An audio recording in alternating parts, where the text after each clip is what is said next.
Wake up, gamers, because you're watching the Big Thing Dimension with Dan and Bob Video Games.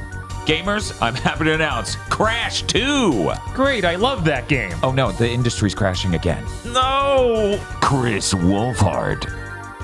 50 games for reasonable price?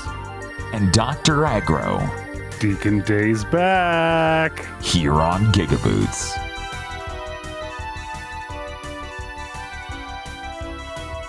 What if we got a fun little, like, Dr. Neo Cortex cosplayer to come out and announce it? That would be... Does that save it for you? Is the Crash cool now?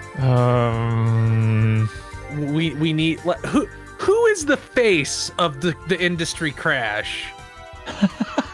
Is it Phil Spencer? One moment. I feel like Xbox isn't relevant enough to get that. I'm trying to think. It's Phil Spencer and Jim Ryan grinning and handshaking. Is it even Jim Ryan? Like, I feel like, how do you pronounce that motherfucker's name? The head of Ubisoft. Yves Guillemot? Yeah, Yves Guillemot. I feel like it should maybe be him because I think we had this conversation off stream last week. Mm-hmm. Yeah. Where I was like, yeah, Ubisoft is going to be the first company to collapse because of this shit because they make one game. Like every game they make is the same game. Uh-huh. Like with Sony and Microsoft, well, Microsoft doesn't fucking release any games, but with Sony and Activision and these other studios, they release games and Square Enix and Capcom and whatever, they release games that are different. Yes. That have different fan bases. Mm-hmm. So when they don't have to rapidly slash the price of every game they release because its sales will drop to 0 when the next game they release comes out. Yeah, I was talking to Bob, and this was actually before that on the way to Cookout. And I was talking to him about Ubisoft is truly the only people in the industry putting all their people on mining what is provably an exhaustible resource because they do not make more than one style of game. Mm-hmm. Like, even Call of Duty changes it up enough to not do this. And somehow, Ubisoft just, the most people you can imagine working on thing that will not sustain. Mm-hmm. And you watched them start doing this in real time, and I remember, like, we thought, like, oh, this is really dumb. They'll stop doing this soon. And then we hard cut to, like, the robot laser apocalypse time skip, and oh, shit. They, in fact, did the exact same thing for the last 15 years. Yeah, it was weird because you saw Capcom do it once and go, oh, man. Resident Evil 6 did not, in fact, become the best-selling game of all time ×2. We are going to need to never fucking do that again. I'm so curious to see how Shadows does because, like, I'm not inclined to think it'll fail, but there's no universe where I thought I'd wake up to, Ubisoft cut their sales projections for Star Wars Outlaws by half. Yeah, that's Avatar. If I expected that. Yeah. Star Wars? Yeah. Right. No, if I was Ubisoft, I'd be shitting my pants looking at that. Like, oh, we're done. Like, it's for real over. Like, at that point, you just start seeing the specter of death down every hall at your office space. Right? It's like, this is the perfect example of the commodification of video games. And shitting yourself is the exact right response to you only know how to make one thing, and apparently you don't know how to do it right. Yeah. Shadows will probably do fine, but the question is fine enough? Because remember, Valhalla 2020 console launches sold a bajillion copies. Is Ubisoft like, it needs to be that again or we die? Yeah, and that was the COVID buff. Right, COVID buff plus on COVID on and new consoles. Yeah, it's on new and old consoles, so just like Black Flag was, which is, I believe, their previous best-selling one, maybe. Wow. That sold really well. That's crazy. Yeah, I don't know. And then this isn't even, if you think about it logically, like long-term organism survival style, not bullshit, we're going to pretend only individual quarters or individual years matter. They're still recouping the costs of Avatar not doing well enough. Yeah. So that's Avatar And Star and Wars not doing Wars. out. in a row. Yeah, like they here's left what I'm two thinking. huge Like, games. what was the last Ubisoft game to be successful? Star Wars Outlaws had its projections slashed. Like Watch Dogs Legion bombed so bad that they killed that franchise forever. Far Cry 6 didn't do as good as they wanted. Skull and Bones is Skull and Bones. Oh God, yeah, Yeah, that that makes was also 3 this in a year. row. Yeah, I Prince think of Persia didn't do good at all.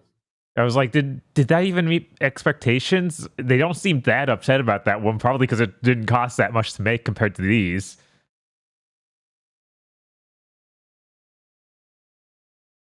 King 3. I guess Wow. Mirage. I guess How are they solvent? I Oh, guess Assassin's Creed Mirage did okay. That game I remember sold pretty well, and it was small-ish, so it probably didn't have an obscenely massive budget.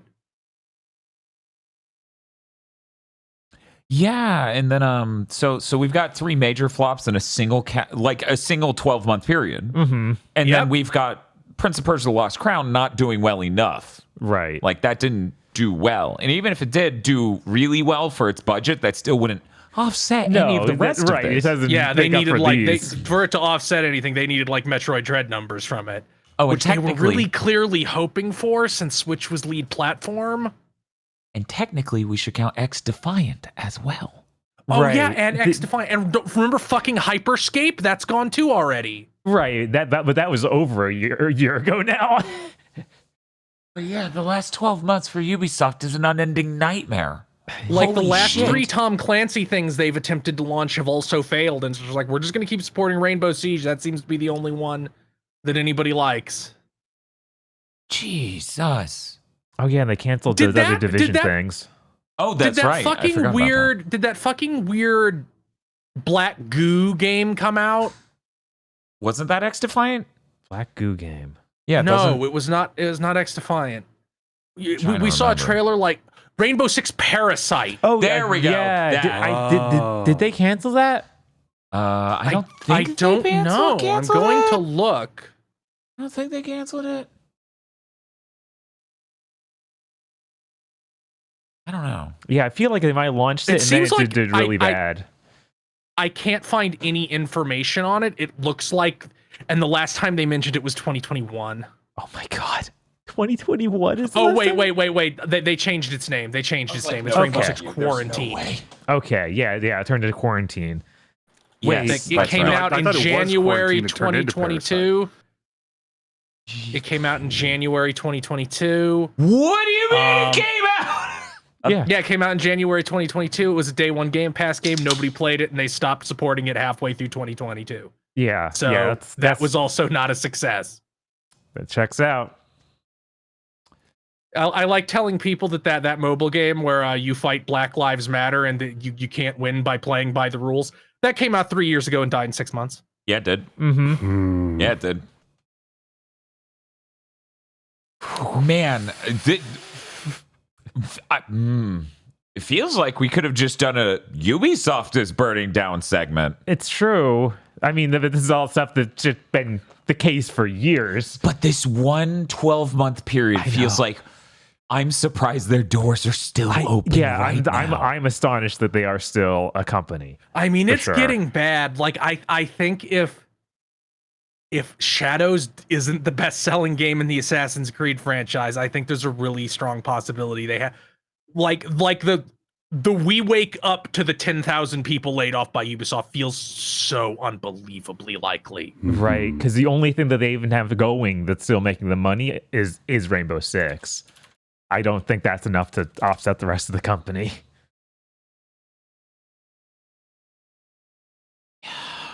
For as big as it is, it's probably going to do that Voltron into 15 companies, except only one of them has the debt trick. Yep. I don't even know if it'll do that because it's isn't it like it's like mostly owned by the Guillermo family. Yeah. Mm-hmm. And they had a problem because he was like, hey, any of my kids, do you want to take this over? And it's like, no.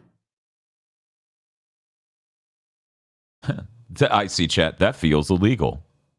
That's because it should be. Right. Well, they're a giant company. Yeah. so No, it's no, not no, illegal. the spinning off It's illegal thing. if you do it. Right. Yeah, it's illegal if you do it. It's not illegal if a giant corporation does it. They use it's like how you can inexplicably borrow enough money to buy a company larger than yourself.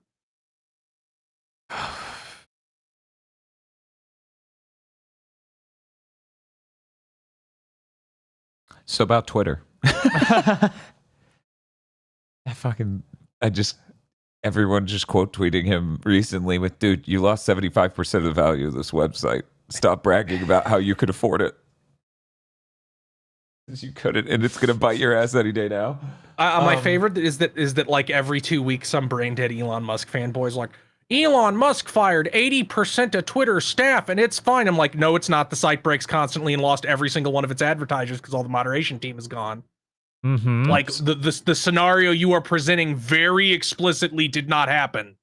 Yeah, and I think it's actually it was the 83% of value lost, so even bigger than Yeah, that. it's insane. Chat's correcting me to 85. I was waiting for a gap to say it.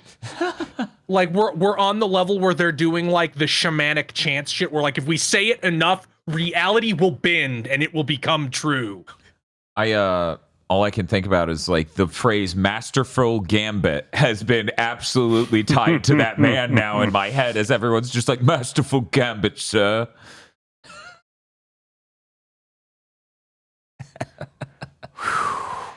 Hey, Bob. Hey, what's up?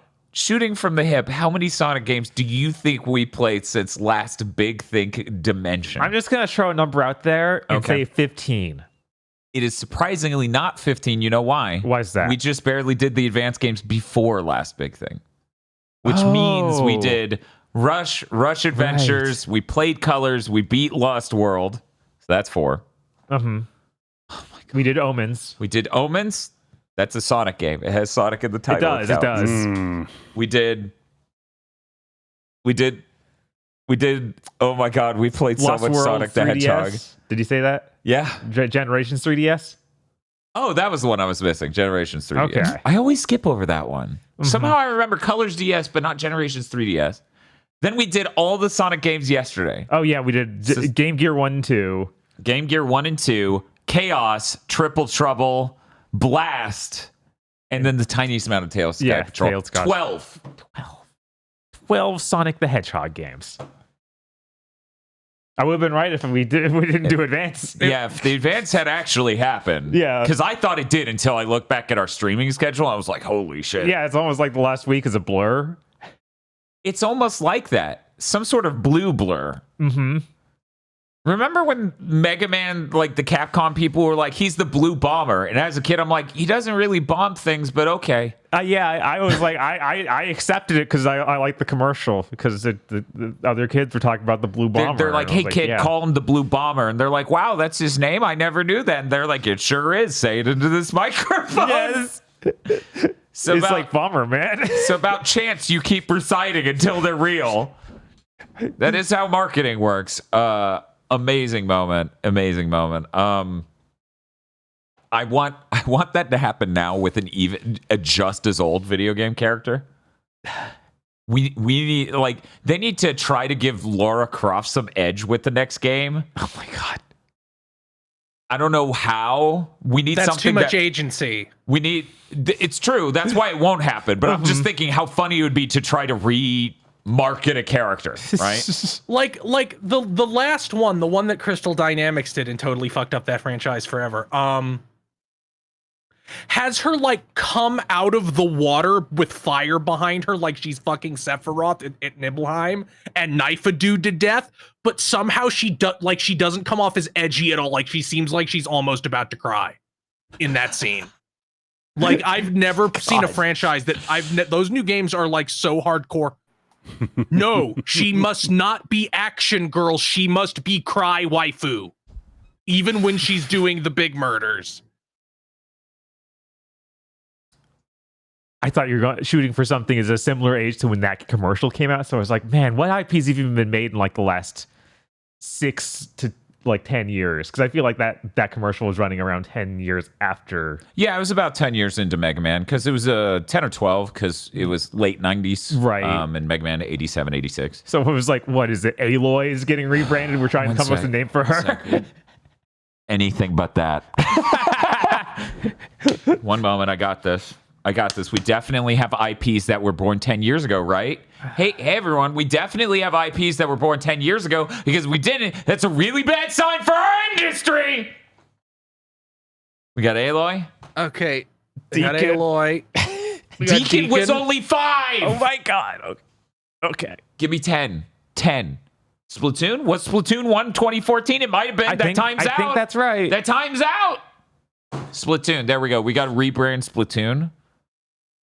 They're already squids and kids. Yeah, we got to come up with new things. They're squidlers. I love the squidler. Solve my inks, Batman. They just need to be like, kids, say this into the microphone. They're like, that's fucking stupid. Shit, was Watch Dogs 2014? Almost. No, so that was it 2013, I think. 13, but it was like November or December. Right, So so let's we just get the include pass, it. yeah. We'll give it the pass. Squid. Big squiddle. Man, Watch Dogs maybe needs that exact thing we're talking about. Have an ad where a bunch of people pretend they care about Watch Dogs, give him a cool nickname. Sunset Overdrive came out in 2014.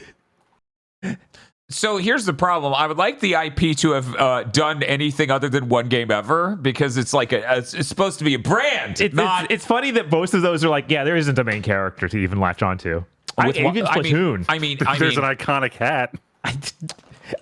Or jacket. False. There is an iconic jacket.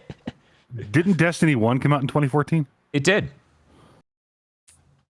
Bob, do you think it might be a problem that none of these games have an iconic main character because Watch Dogs 2 isn't about Aiden Pierce? I know, right? That is the number one fuck up they did with that franchise, if you ask me. I'm like, dude, I don't want to meet a new... And then it got weirder and less main character-y each time. Mm-hmm. Like, Legion's is just like, whatever, you recruit anyone. Yeah, we don't even have one. Yeah, like it's... I don't know why companies got so dumb about that. Like, even Assassin's Creed used to have that hook between the games. Like, no, the main character is Nolan North. And he jumps into these bodies. Well, the weird thing is, as we talked about, companies got really obsessed with the idea of a cinematic universe as a power entity, but not having any understanding of what it meant. Mm-hmm. And that infected everything. Yeah. Even though the MCU, the only one that ever worked, is so deeply rooted to Robert Downey Jr., they brought him back because the moment he was gone, it started to die. Yeah. The second he was out of that suit, it's like, all your movies are bombing now. On the idea of movies that want to attach itself to a larger cinematic universe that gives it a context, that gives it deeper meaning, that really didn't go well. So when's Cursed Content Club Lightyear? You know, the Buzz Lightyear movie? Did you see the story that Disney CEOs were like, this bombed because it had a gay kiss in it? Yes, that's why I was like, oh, right, that existed. And then I remembered it, and then Bob and I were talking about it. I think it was you. Cursed Content Club, it's perfect. So, yeah, we have to. So here's the reason that Watch Dogs changed so much between entries. Every single one failed. Like, they sold a bunch, but not good enough for Ubisoft. Ubisoft wanted another Assassin's Creed in terms of sales. Those games sold a lot, but in the fake Tomb Raider way, where it's like, we cut the price to $20 almost immediately. I want to talk about something that I feel like doesn't really get talked about. Because it's esoteric. It's a weird point, and I feel like every person here who's at the launch of these consoles will probably back this up. To me, it feels like the launch console buff in sales has never been lower than the PS4 for some reason. 7th gen sucked the fucking love out of gaming. Everyone got fatigued. Like, so many people were like, the two sides were, I think I might be done with gaming, and I went to PC. One of those branches of I got out or I went to PC. Another branch is I don't want to buy a new console. It's fine. It's fine. It's fine. It's fine. Right. And so like 4th, 7th, 8th gen with the PS4 feels like the worst sales you would ever get as a sales buff at the beginning of a generation ever. That's part of why we had so many memes where it's like there are no games until Bloodborne existed. Yeah, like we have these we have reports like from insiders was like they thought gaming, like it was widespread in the industry, like gaming is over. And I wouldn't be surprised if we start getting that mindset again with how things are going right now. But it was seriously like Just Cause 3, originally a multiplayer thing, they chopped into a single player thing once it became apparent that, the people do want games again. Like, it took until The Witcher 3 came out in 2015 and Fallout 4 at the end of the year for companies to go, oh, right, shit, fuck. It was just that the PS3 and 360 were really bad, and we were at our absolute peak of shipping terrible, incomplete products. And yet somehow we ended up back there again. It feels like somehow the seeds of 7th gen were chopped down during 8th and regrown to far more monstrous treants here in 9th gen. Yeah, because now the games that are bombing aren't 7-hour cinematic experiences. They're 150-hour long quadruple $400 million gigabeasts. Right. Like Sea of Thieves costs more than so many 7th gen games combined. Right. Avatar costs probably as much as an entire publisher output, like one of the smaller publishers during all 7th gen. 200 million easy. So much money. And they were so confident they would get it back. And even I was like, I don't know. I don't know how strong the Avatar brand is.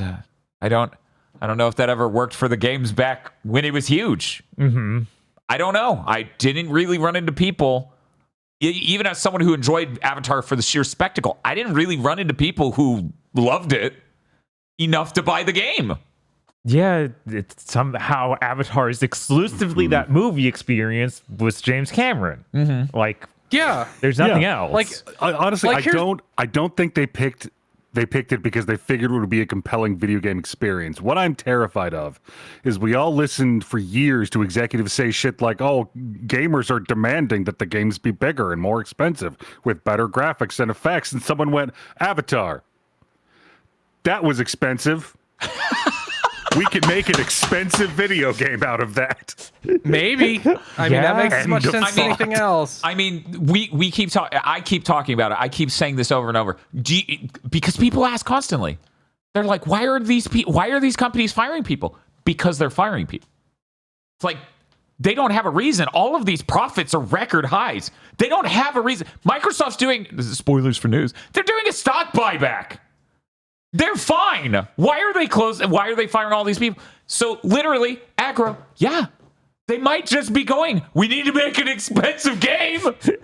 What's an expensive thing? I mean, I've spoken to people who talk to executives that they literally, this is not hyperbole. It's gonna sound like I'm describing the mindset of a dumb child, not just a child. But they genuinely think, if a $100 million game sells 7 million copies, a $300 million game will sell 21 million copies. They literally think it's a knob you turn out to get higher output. Yeah, it comes from the basic misunderstanding of what art is. And like there's no appreciation thereof or anything. It's just more money, obviously. And better sales. And this is yet again tied to all of this, and I'm going to try to dip into it only a little. This is why the AI boom's working so well. They don't want to hire people. They want to be able to throw money towards utility costs and technology, licensing or whatever, and get a product out of it and not have to worry about like HR, all these other things. Because they think you can do that with it. Yeah, they think that that's possible. God, it was ironic. I was going to compare this process of executive thought processes to trying to teach an AI to build a chair. Yeah. Because it's not human. It doesn't fundamentally understand the function of a chair. So it'll give you something that's vaguely chair-shaped or involves wood in some way, but does not have the ability to grasp this process. We sat Elon Musk down and we said, okay, make a Pop-Tart. And he's like, oh, I've never eaten one. One moment. I think I know what food is. Did you know that OpenAI is probably going to go out of business unless they raise more money than any company has ever raised within the next year? With Google and Microsoft basically giving them network resources and computing power for free. Yeah. Man. No, it's true. All of these corporations really hope that it's funny because if you've been a long time listener to Big Thing to Mention, you know about our famous bit, I believe it was 2021 or 2022, about Phil charging towards the canyon in his car, insisting if they have enough money, they can make the jump. And that's all of these companies. They honestly believe they're just so close to never paying a human for product again. Yeah, that's quite literally like, it's literally, the plan seems to be, with AI specifically, for the people who actually believe and aren't pulling out now because they're like, oh fuck, we better get out before it crashes. Their belief is if we fucking keep pumping money into our Luigi legs to defy gravity as long as possible, we'll hit AGI, translated as, which they use to represent actual AI, what someone might actually describe as an AI. And then everything will be fine, but that isn't going to happen because that's probably a technological impossibility. Yep, it's something we used to say about executives during the initial Destiny-like boom that I fucking hate continues to be truer and truer. There is no limit. There's no threshold for how dangerous, how destructive, how unlikely, how literally impossible a thing is. If you can convince an executive that infinite money is on the other side, they will go for it. Mm-hmm. It's really funny. So in a script I penned back in like 2013, there was a dialogue scene between me and Aggro where it's about how the rhythm game boom happened and then immediately crashed out. It was either 2013 or 2012. And I needed to write a dialogue about hyperbolistic, humorous extrapolations of what the future big genre would, right? Like what the next genre was. And one of the versions of the joke I wrote was the next big genre is the genre will be big. And I didn't realize that's actually where things went. Like, because how many games have you heard pitched to you like, oh, this is going to be a great game as a service. You're gonna come in every week. You're going to do this online multiplayer with all these other people who are on this shit. It's going to be huge. I wrote all this before Fortnite stole PUBG. And I didn't realize, like, I was like, that's fucking absurd. We got to write something else there. Yeah, little did you know, everything was going to go for open world. Right. I didn't know. Like, it was just a funny throwaway line. And I'm like, well, people will probably think that's a dumb, esoteric joke that doesn't punch hard enough. And I guess it was, but also. Right. You never know. Fuck, dude. Yeah. I feel like we can put a bow tie on this. Is there like a last statement we could do before we talk about Sonic the Hedgehog games?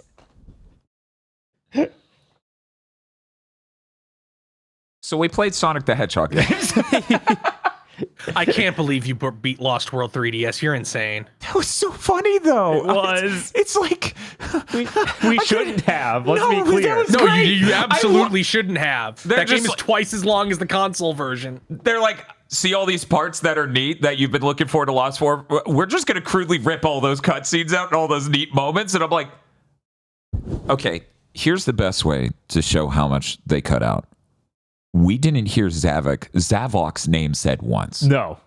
Never out loud by anyone. One cutscene where his name is said. We heard other characters' names. Like what was Zaz. It? Zaz and Zamos?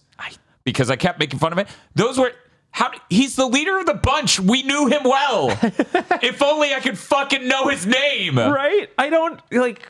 We might have seen it, like, not spoken, but is the boss title for him. But I don't think we hear it once. No, and So I'm very excited to play the full game and see what they cut, because, oh my god, that's funny. We heard his name in Forces! Yeah! Now I'm trying to think if they say his name at all in Lost World console. Like, do they even say his name? And that's the thing I need to know. Right? Because I know they cut things. One of the few things I'm interested in, they cut. I can't.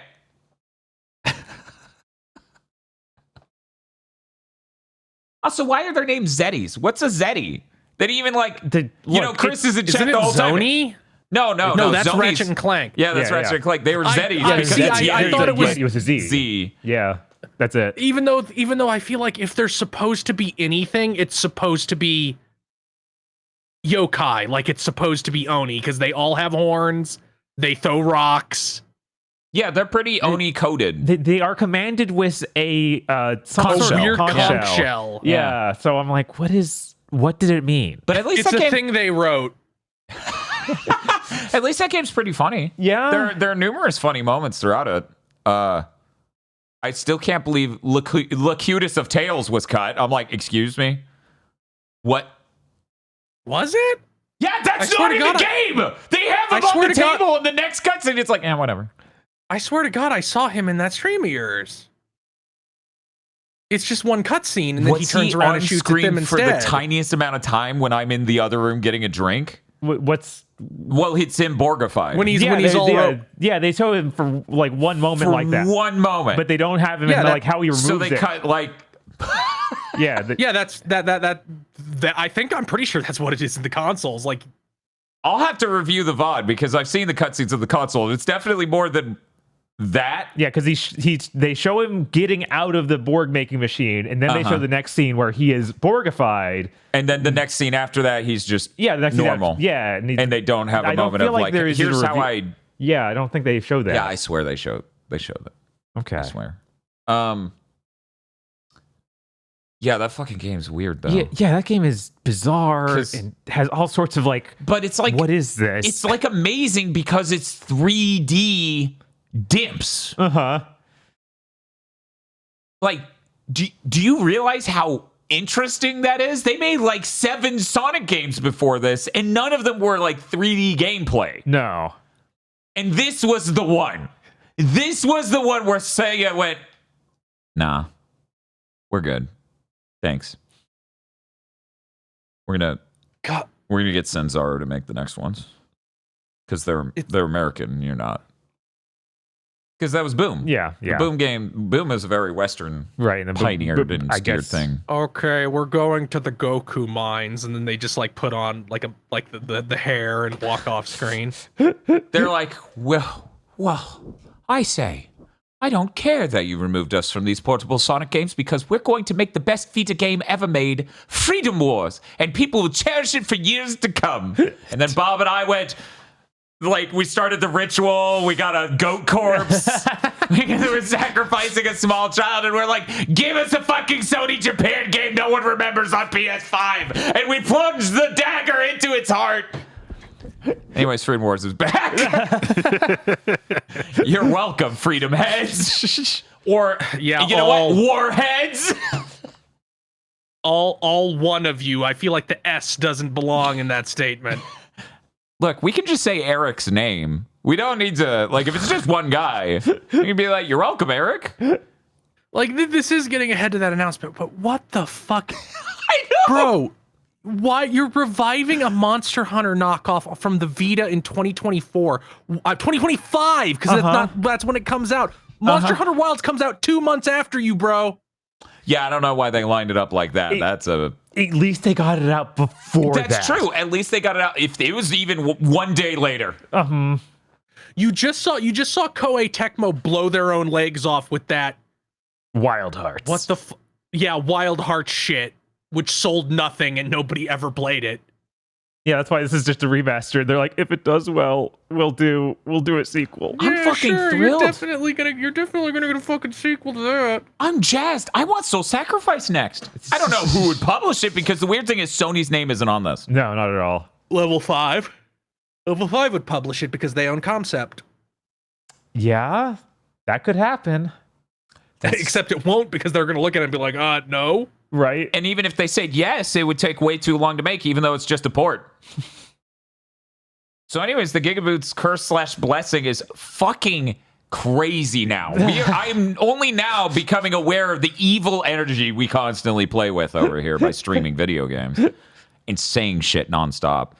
Because if I only said it once on stream, if I didn't spend an hour on stream hammering on no one fucking cares about Freedom Wars, if you love Sony Japan, you should be playing Freedom Wars and talking about how good Freedom Wars is at the 7th fucking dimp Sonic game in a row.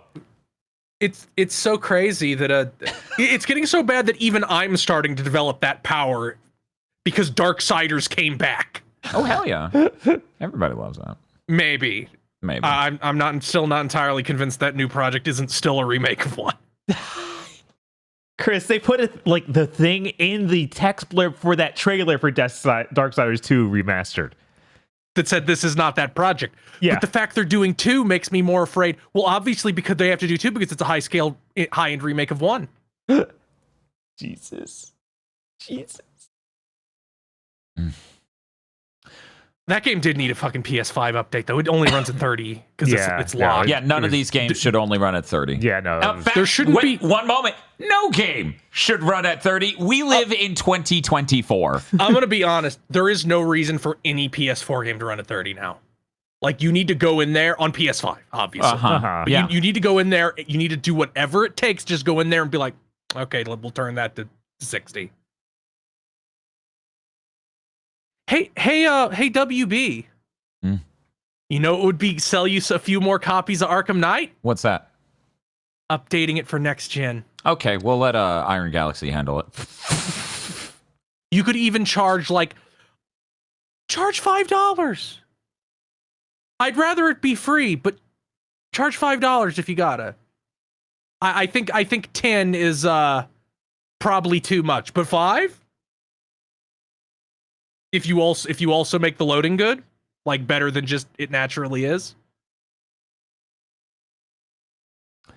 Yeah. Let's steer this back to Sonic. Sure. We got to get through talking about these Sonic games. I thought at the end of playing every dimp Sonic game, portable, we already played 4 earlier this year. We did. I thought I'd be able to express a cogent, salient, concise opinion, articulating an arc, a meaning, a shift. No! That shit's all over the place! Yeah, every game's just real different. Like, there's some commonalities between them for sure. Like, they love shoving you in pits. Yeah, no, the Dimpsler loves his blind jumps into pits. Yes. The Dimpsler. The Dimpsler. There it is. You know who built this level? The Dimpsler. Hey, Sonic, it would be really bad if we put a booster there and then gave you a few frames to jump in time. The Dimpsler. Man, the final boss of Rush runs terribly. God, does it ever? Yeah, I ended up still liking Rush a good bit, but oh man, those bosses mostly take way too many hits, and then the last 2 run at like 20 frames per second if you're lucky. If you're lucky. I don't know what you're talking about. I played it on an emulator and it ran real good. Ran fine. That Naganuma soundtrack for fucking Rush is the GOAT, man. Yeah, I know. That fixes that everything. soundtrack is so good, and then you read how they went like, yeah, game journalists hated the vocal songs, so we just stopped putting them in Sonic games. That came out a couple months ago where they were like, yeah, we liked having vocal songs in Sonic games, but our reviews kept bashing them, so we eventually just quit. What other game are we going to find out that Robotnik is too black and too strong? What was it, a Malcolm X speech where they sampled it for the final battle theme with Robotnik where it just keeps going, too black, too strong, too black, too strong. And I'm like, Naganuma is so based. Or maybe it was about Sonic. I don't know. Yeah, Shadow wasn't in the game. No, in Shadow's order to not be in the like, game. it's obviously about me. And you're like, oh, okay, all right. No, I think Blaze is more powerful than you. I'm sorry. We got to talk aggro. Have you played Sonic Rush Adventure? I can't say as I have. They introduced a character called Marine. It's kind of like a Styx, okay? But she's Australian, and they threw in every Australianism I've ever fucking heard for the first time in this fucking game. Struth. Yeah. Truth. Yep. There were so many, dude. Yeah, no, it was every line had at least one. It was so many. It's so much That's talking quality in character that game. writing. It We is. learned a lot. She's just from Osaka in Japanese, right? Yeah. Oh my Yes. god. Yes. So That's like she's not Australian? Yes. Yeah, I feel like that'd make more sense if they went like if she was Okinawan maybe. It's just so But I don't funny. know if Okinawa has a really distinct dialect. I don't that even gets have like a problem treated with like this that. localization choice. It's just fucking hilarious. Yeah, no, it's really endearing, honestly. And then this started the arc of, well, I gotta read her fucking slang. I guess I'll try my best Australian accent. Which, as you can assume, was very good given I just called it Australia. It was fucking pitch perfect. Of course. I remember this really old podcast I listened to, like back when in 2006, like the iPods were new podcast, and one of the hosts only had one voice, but he thought it was many different voices. I know a streamer who does that same thing, and every voice they did just sounded like Peter Griffin, but from New Jersey, like really, really Jersey accented Peter Griffin. And I've laughed every time. They're like, I'm really good at voices. And they would do a new one, and it would just sound like that every fucking time. And I could not stop laughing. Yeah, but that's all I can think of whenever any streamer or YouTuber does voices. Just this guy who's like, I forget what name his listeners came up with for it, because they just started calling him like the guy. Like he had a name. Like every time he did a voice, it was supposed to be one guy. I like that I'm getting so many comments in chat. Wow, calling out Vox. Literally not who I was talking about, but I have heard Vox slip into Jersey while doing a voice. It's very good. Dan, are you talking about Germa? I don't watch Germa. Yeah, I feel like all of Vox's voices are either Jersey or Burger Vox. I'm talking like this. Ooh, it's me, the upper class. Ooh. Definitely not from Jersey. It's Jersey. I think it's specifically that flamboyantly gay guy from The Simpsons who like showed up in like around season 9 or 10. Is like, yes, I'm having a stroke. The chat said that at the same time as Chris.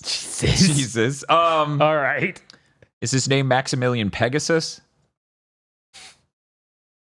I have no idea. I'm just saying the same voice. That's probably a streamer. Anyway, Maximilian Pegasus is the villain of the first season of Yu-Gi-Oh! He's the one with the long silver hair who hides his magic eye with like the hair over his eye. And he wears the red suit. I've seen him then. Mm-hmm. Yeah, he's like, I love drinking this fine glass of wine and reading goofy comic books. He's the one that has all the toon cards. He's like, I turn your shit into wacky cartoons and now nothing works. Ha ha ha. So I don't have shit that's salient to express about our journey through the Dimps games other than, and then you get to 2 and it's all running bosses. Advance 2. Then you get to Advance 3. Technically part about those last week. Right? Right. Well, I'm trying to build the arc. Okay. Then you get to Advance 3 and they were like, sorry about Sky Canyon, until they're not sorry about Sky Canyon. Which is fine because it's in like that epic last level and it has a cool ass name. It's like Agel Chaos Zone or something. And I was like, oh, this is cool.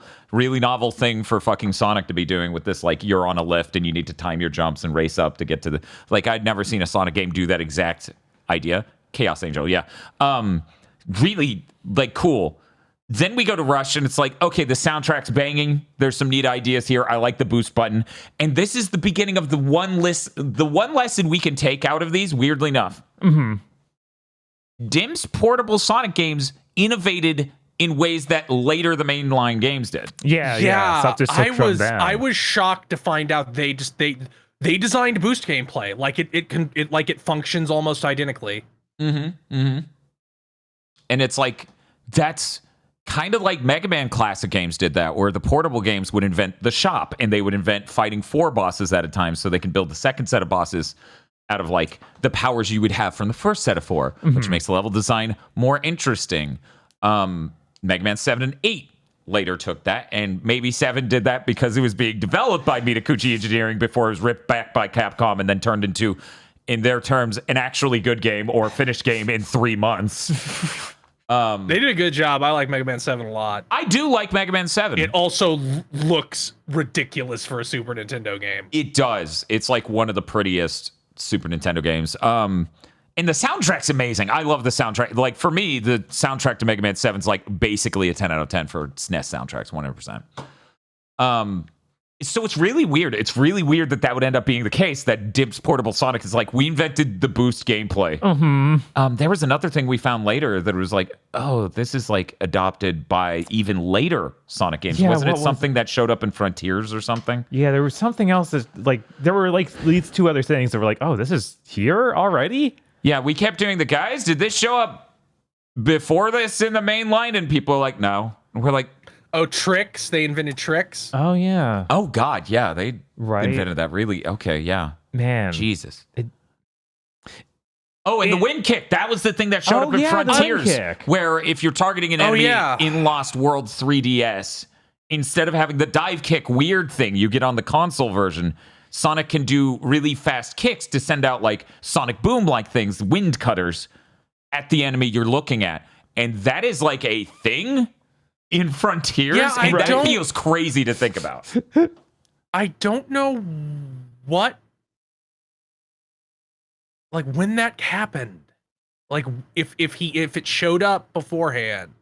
I mean, it's either in the console version of that, which everyone said no, because he doesn't have that. He doesn't have that in console. So then console, we played Forces, and it wasn't in that. Right. So literally, the first game is Frontiers.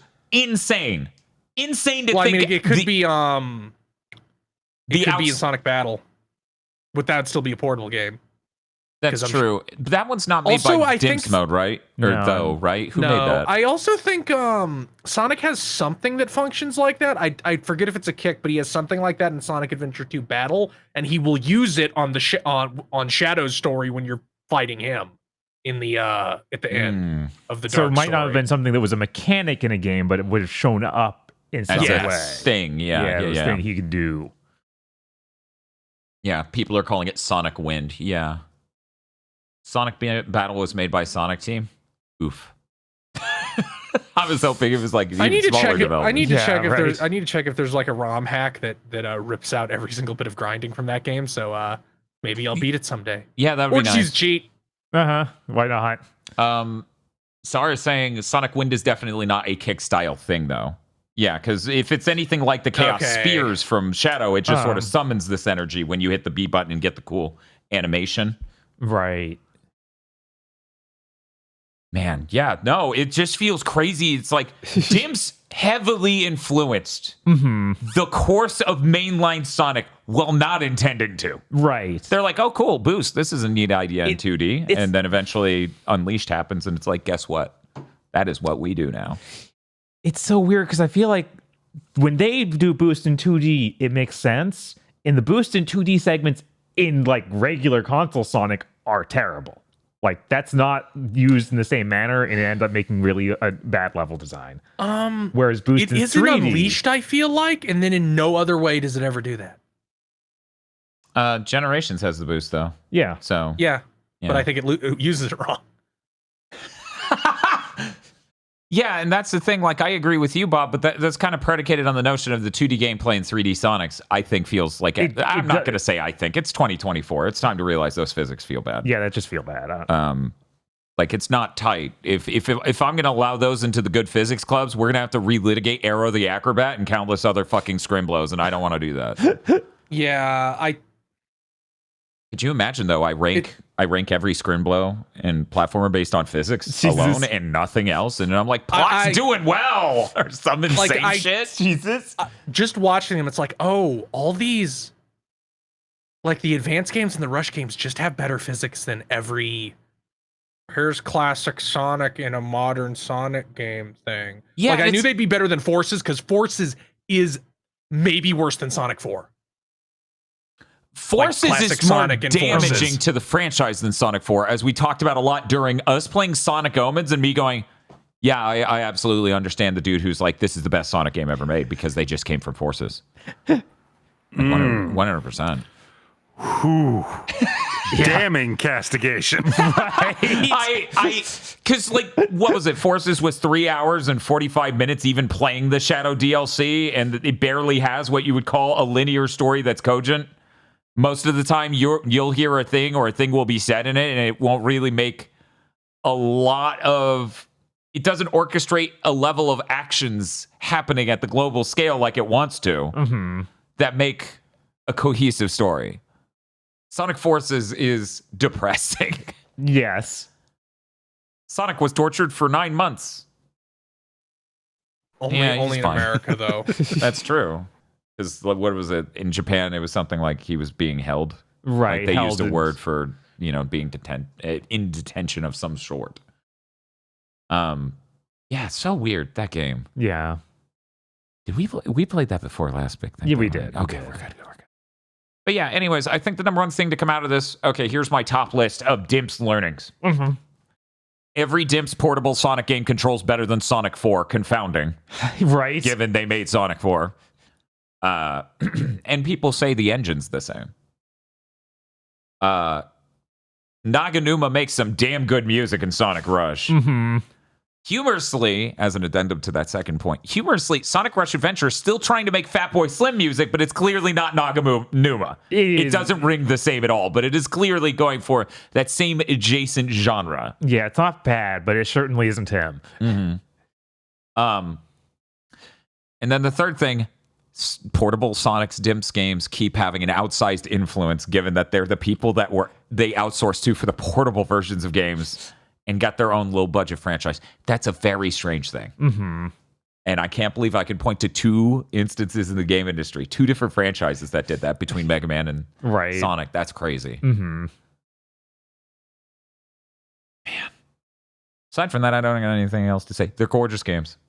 Oh, yeah. Basically, all of them before the 3DS look great. Mm-hmm. Mm-hmm. And then after the 3DS comes out, there are problems. Hey, remember in Sonic Rush Adventure, though, we had to grind levels over and over, just keep running them over and over in order to get enough materials to progress the story. It was really funny that I picked that game up when it came out, basically, or maybe a few months after. Yeah, you and Xeon both, right? Yep, both of us. Yeah. We both dropped the game almost immediately. And I was like, at the beginning of that stream, like, oh, well, they're talking way too much. Maybe that's why I dropped it. That's probably it. Because this is like a visual novel amount of, there's a lot of dialogue, and it really doesn't need to be like this.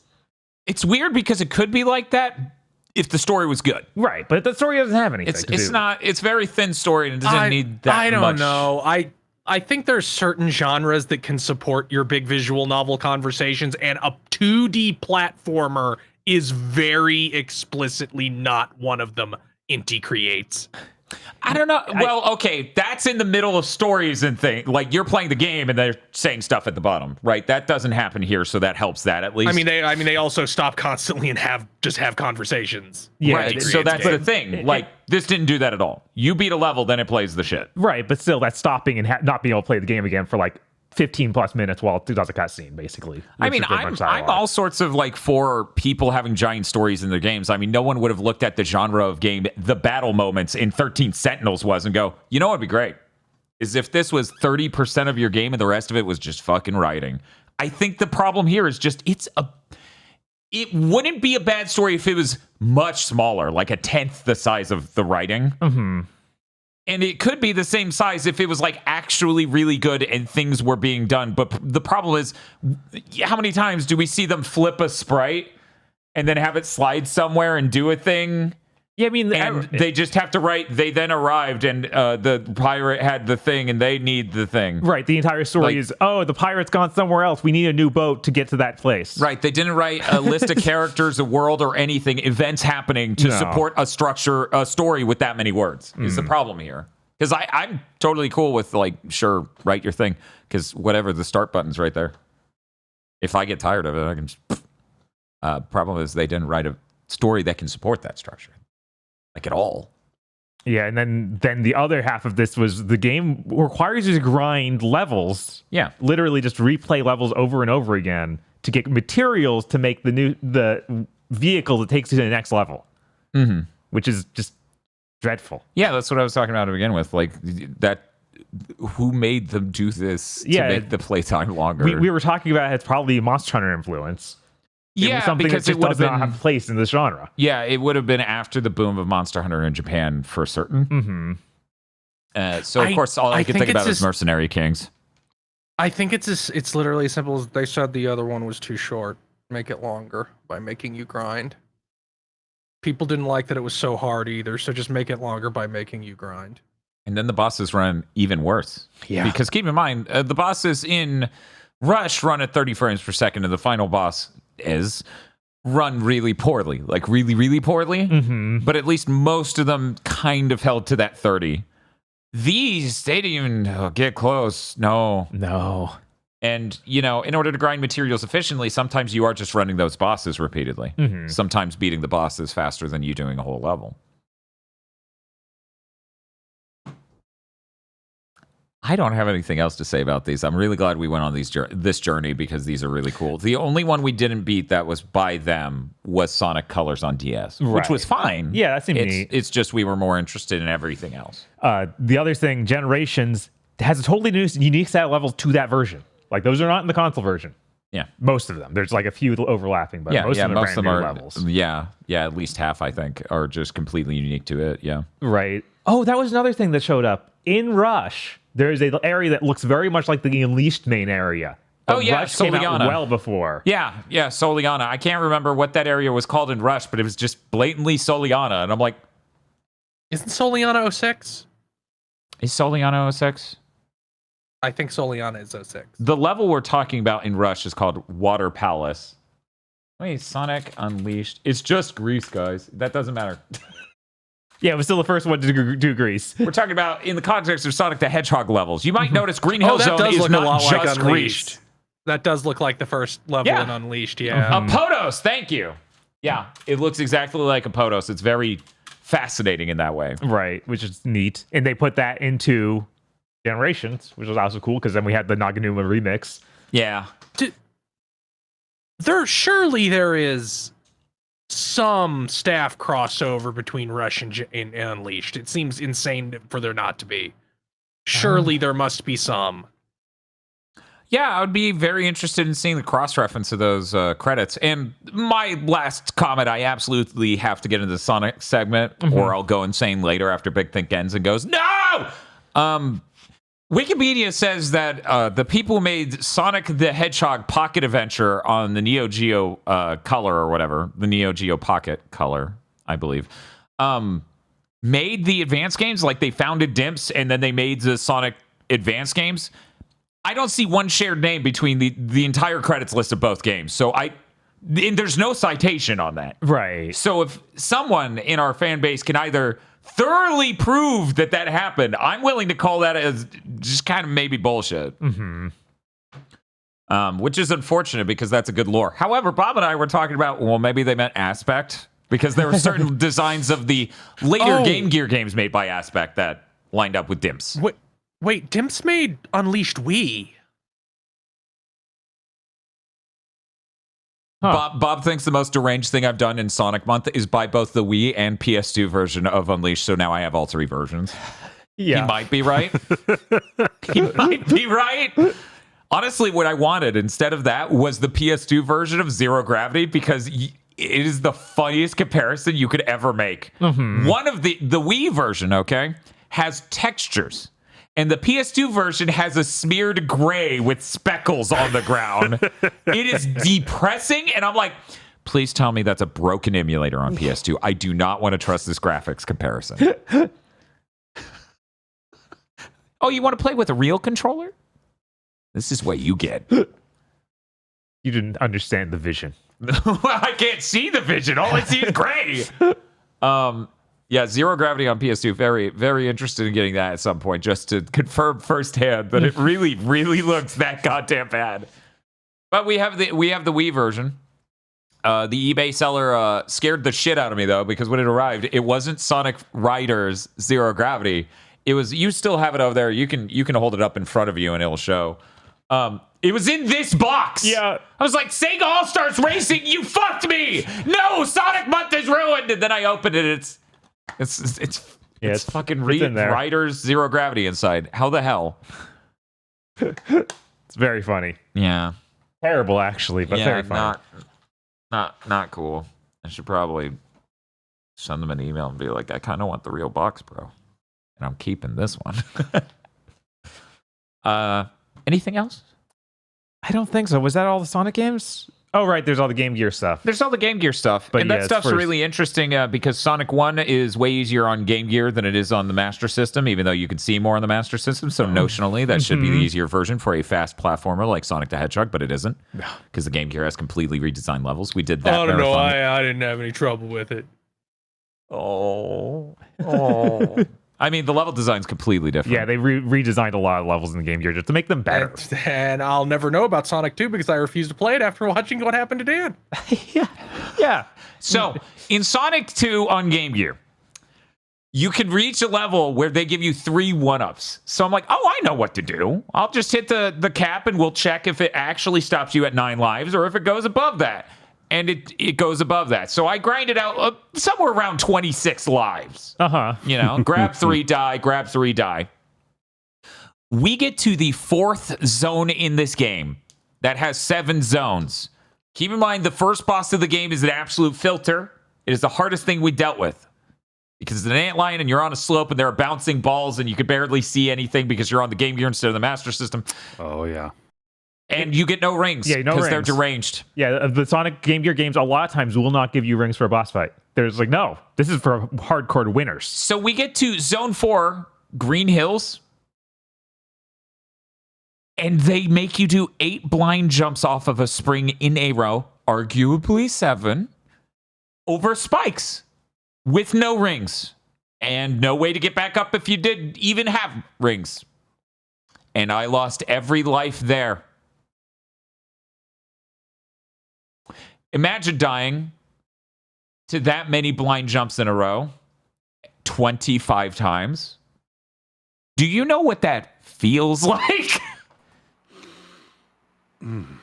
I don't think I've ever, as a kid, owned something so cruel. Yeah, though, that's ridiculous.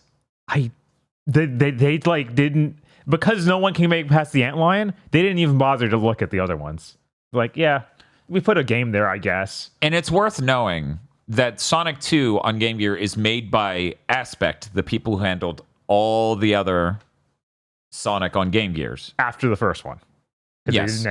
Ancient did the first one. Yes, Ancient did the first one. That's Yuzo Koshiro's development company. So you got to see them go from that to the exact opposite of that with Sonic Chaos, where they're like, I'm sorry. Yeah, that was kind of super easy. Yeah. I'm so pissed at Sonic 2, though. Yeah, that's unacceptable. I was unacceptable. sailing through that game. I was having a pretty good time once we got past the antlion, and then that happened. Mm-hmm. I got to see the boss once. It rolled around, and it killed me when I tried to hit it. Yeah, because it's 8 blind jumps and then a boss fight. Like, yeah, 8 blind jumps, and there's a boss fight afterwards. So to retry the boss fight, you have to get back over the 8 blind jumps. And when I say blind jumps, I mean we have 3 springs lined up. You need to go up and to the left off the spring, slam the highest speed you can into the rightmost spring, and hold right the whole time to barely make it to the next platform, which will be 3 more springs, which will bounce you so high you go outside of the frame so you can't even judge your height anymore. So that way you can land on the rightmost spring again and hold right the whole time. And then you will land on a ledge below the springs. So you gotta jump so you don't run off of it because you're going fast enough. Actually, those last 2 springs I described are the same set.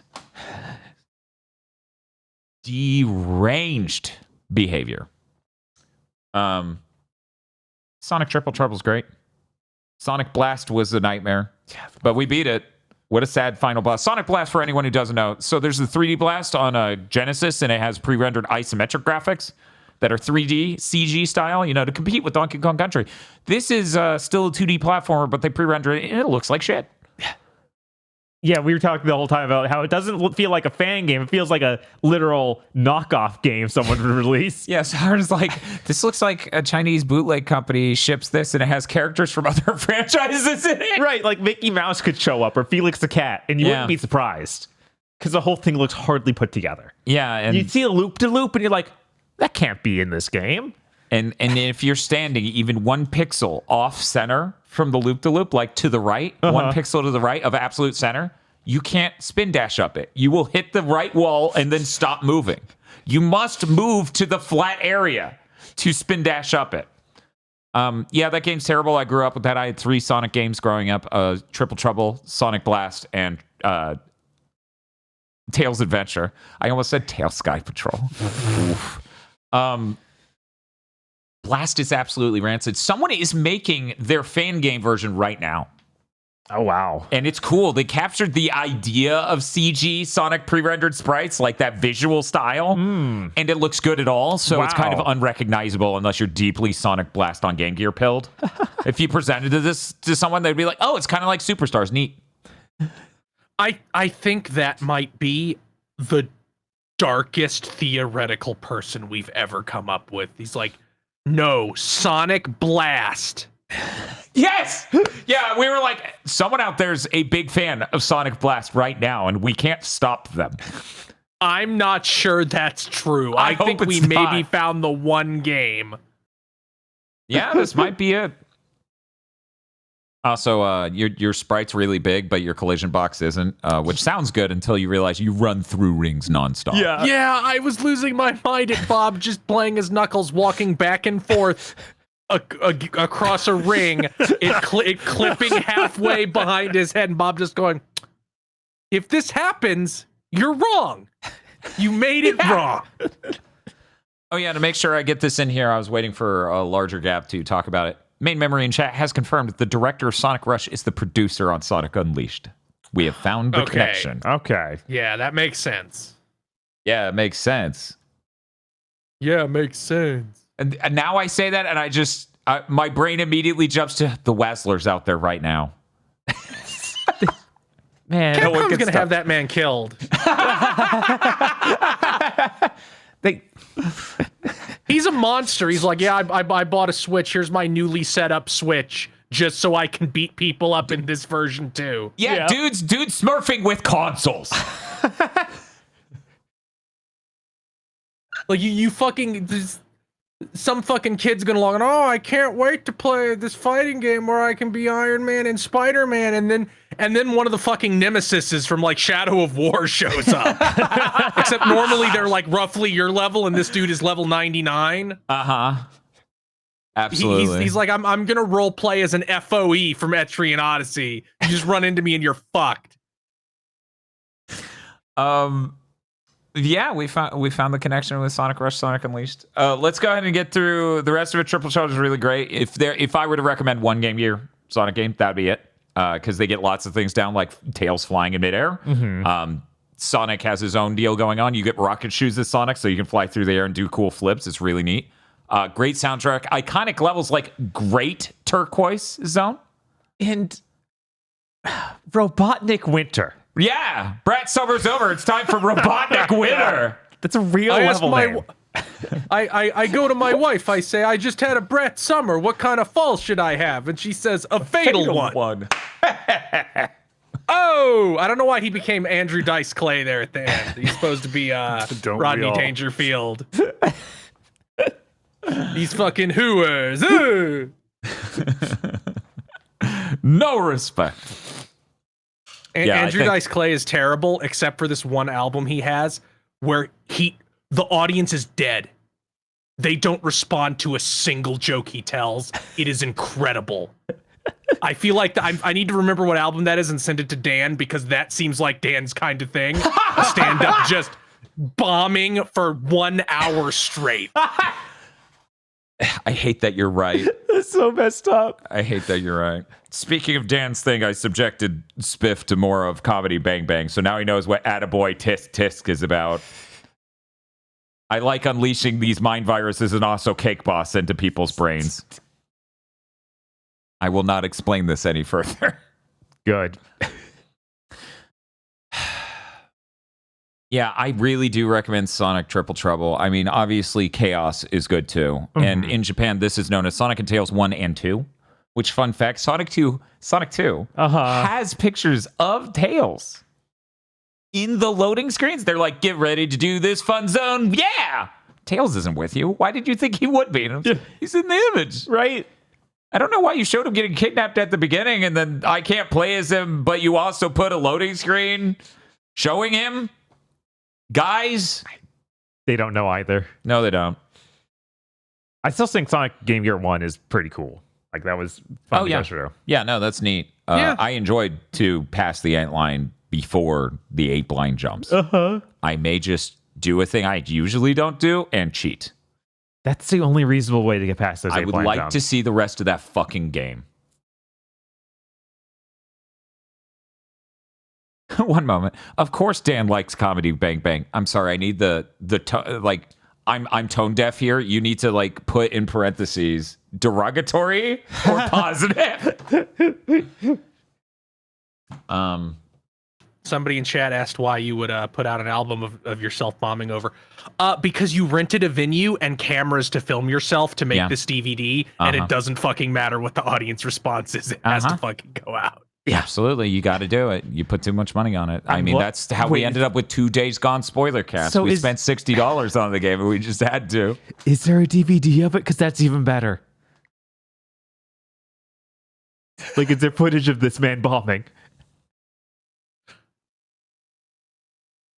I don't know. Okay. So The Bob, Day the Laughter Dies is what it's called. It's a fucking double album. It's 100 minutes long. Oh my god. holy shit. Bob, you were convinced you beat Sonic 1. Mm-hmm. And then you got to the last level of it, and you're like, I'm not so sure anymore, because it got weird. It did get really weird. Sonic 1 ends with a bizarre, like, puzzle sort of nature to it, where you have to go shoot a level, hit a button, then go all the way backward in the level. And there are loading segments. Yeah. Like, you run into a door with a dark silhouette, and it fades to black, and then it comes back in and you're elsewhere. This is such a... like, there are X-Men games with this structure. There aren't Sonic games with this structure. So, which I was trained on Sonic- the X-Men game, so maybe I got through it. I just don't know. Sonic 1 on Game Gear? Uh-huh. I don't Final- think Sonic 1 on Master System has that. I wouldn't be surprised. There's so much different in this two. I don't remember it at all. And I played that game like 2 months ago.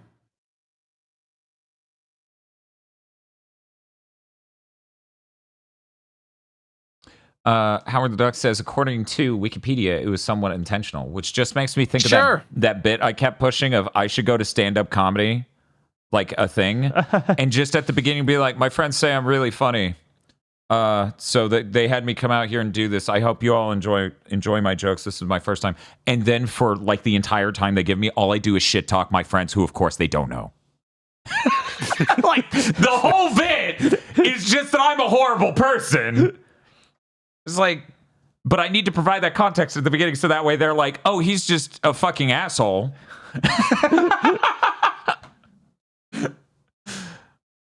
Yeah, I'm not brave enough. No, that's, Like, that would be a very amusing stand-up bit. I would love to see someone do it. I can't. I'd watch that. I'd buy you drinks. See, the reason this is more relevant now than ever, we do have a stand-up comedy bar in town. Mm-hmm. And they've just rebranded.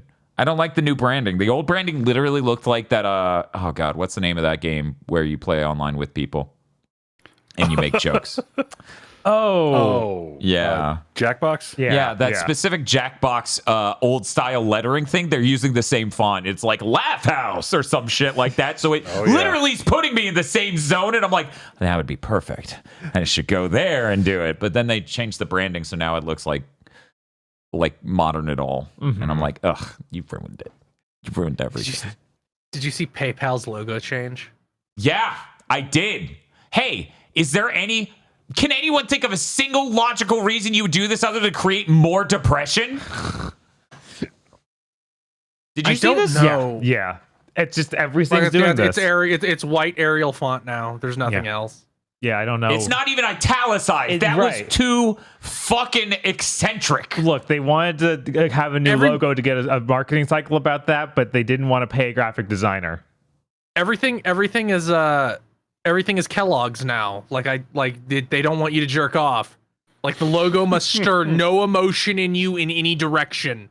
It has to make you clinically depressed. That's all corporate messaging now.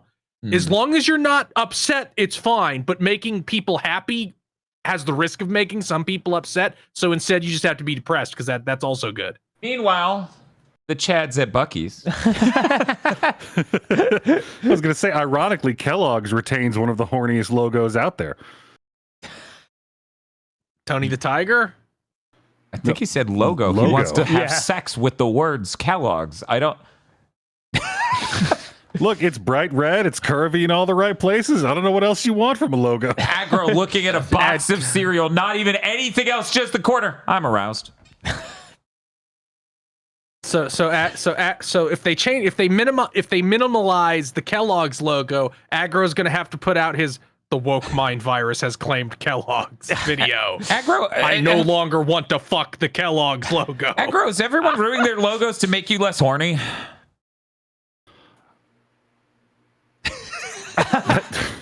That's a disquieting thought.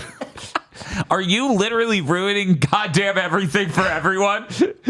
Where's like the sequel to like the Truman Show, where it's like, well, we have the internet and drones now. Like, we don't even have to trap a guy in a fictional reality. We just gang stalk him and film it. What was it that one? like Go ahead. He discovers like, what do you mean my favorite fast food item was discontinued because viewers voted to take it away from me?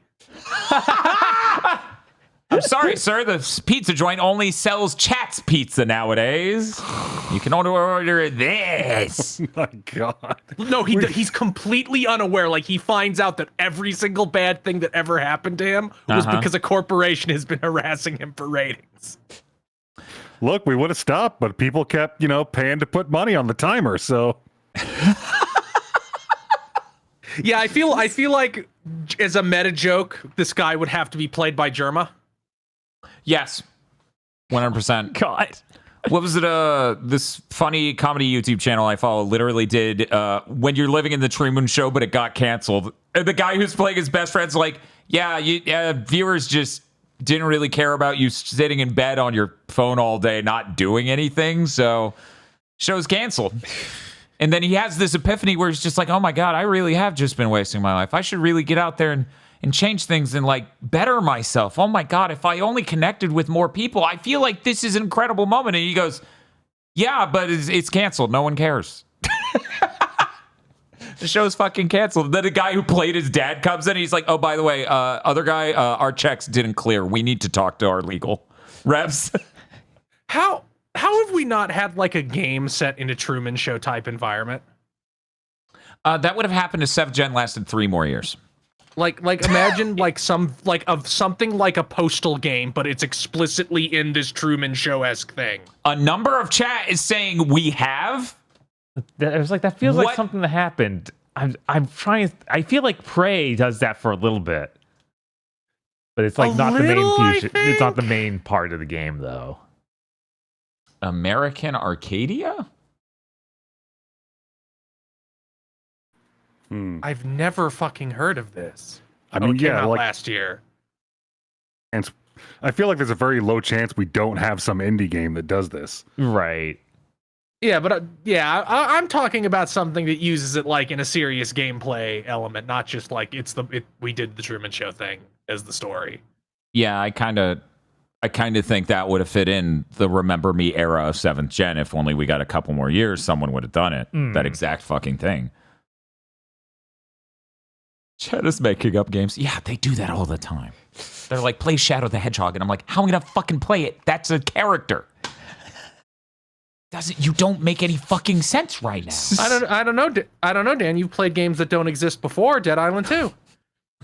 And soon, Wet and Dark. God, Dark. I know. What if that's the one that Dark gets is me. actually great? Like, I feel like there's like a 60% chance that Dark is somehow just great.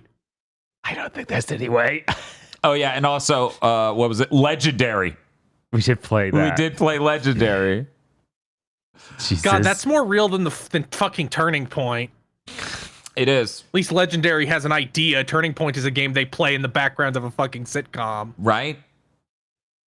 So is Knack, now that we're talking about it. Only Knack 1. Knack 2 is an actual video game. Yeah, Knack 2 is an actual video game. Sony Japan's greatest game. Anyways, I think I'm good on Sonic the Hedgehog. I think so. I think we did it. I think we talked about Sonic the Hedgehog. We're going to go ahead and move into the next segment, which I have no control over. Bob, talk about your games. Oh, okay. Goodbye. I was able to play a few things. Not that many because, there's a lot of Sonic. 45 hours of Sonic. Yeah. But they released a demo in the US for Reynatus.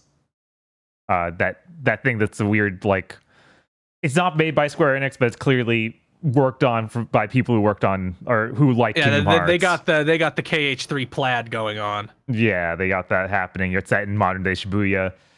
And now I get to play it in English and on the PlayStation 5.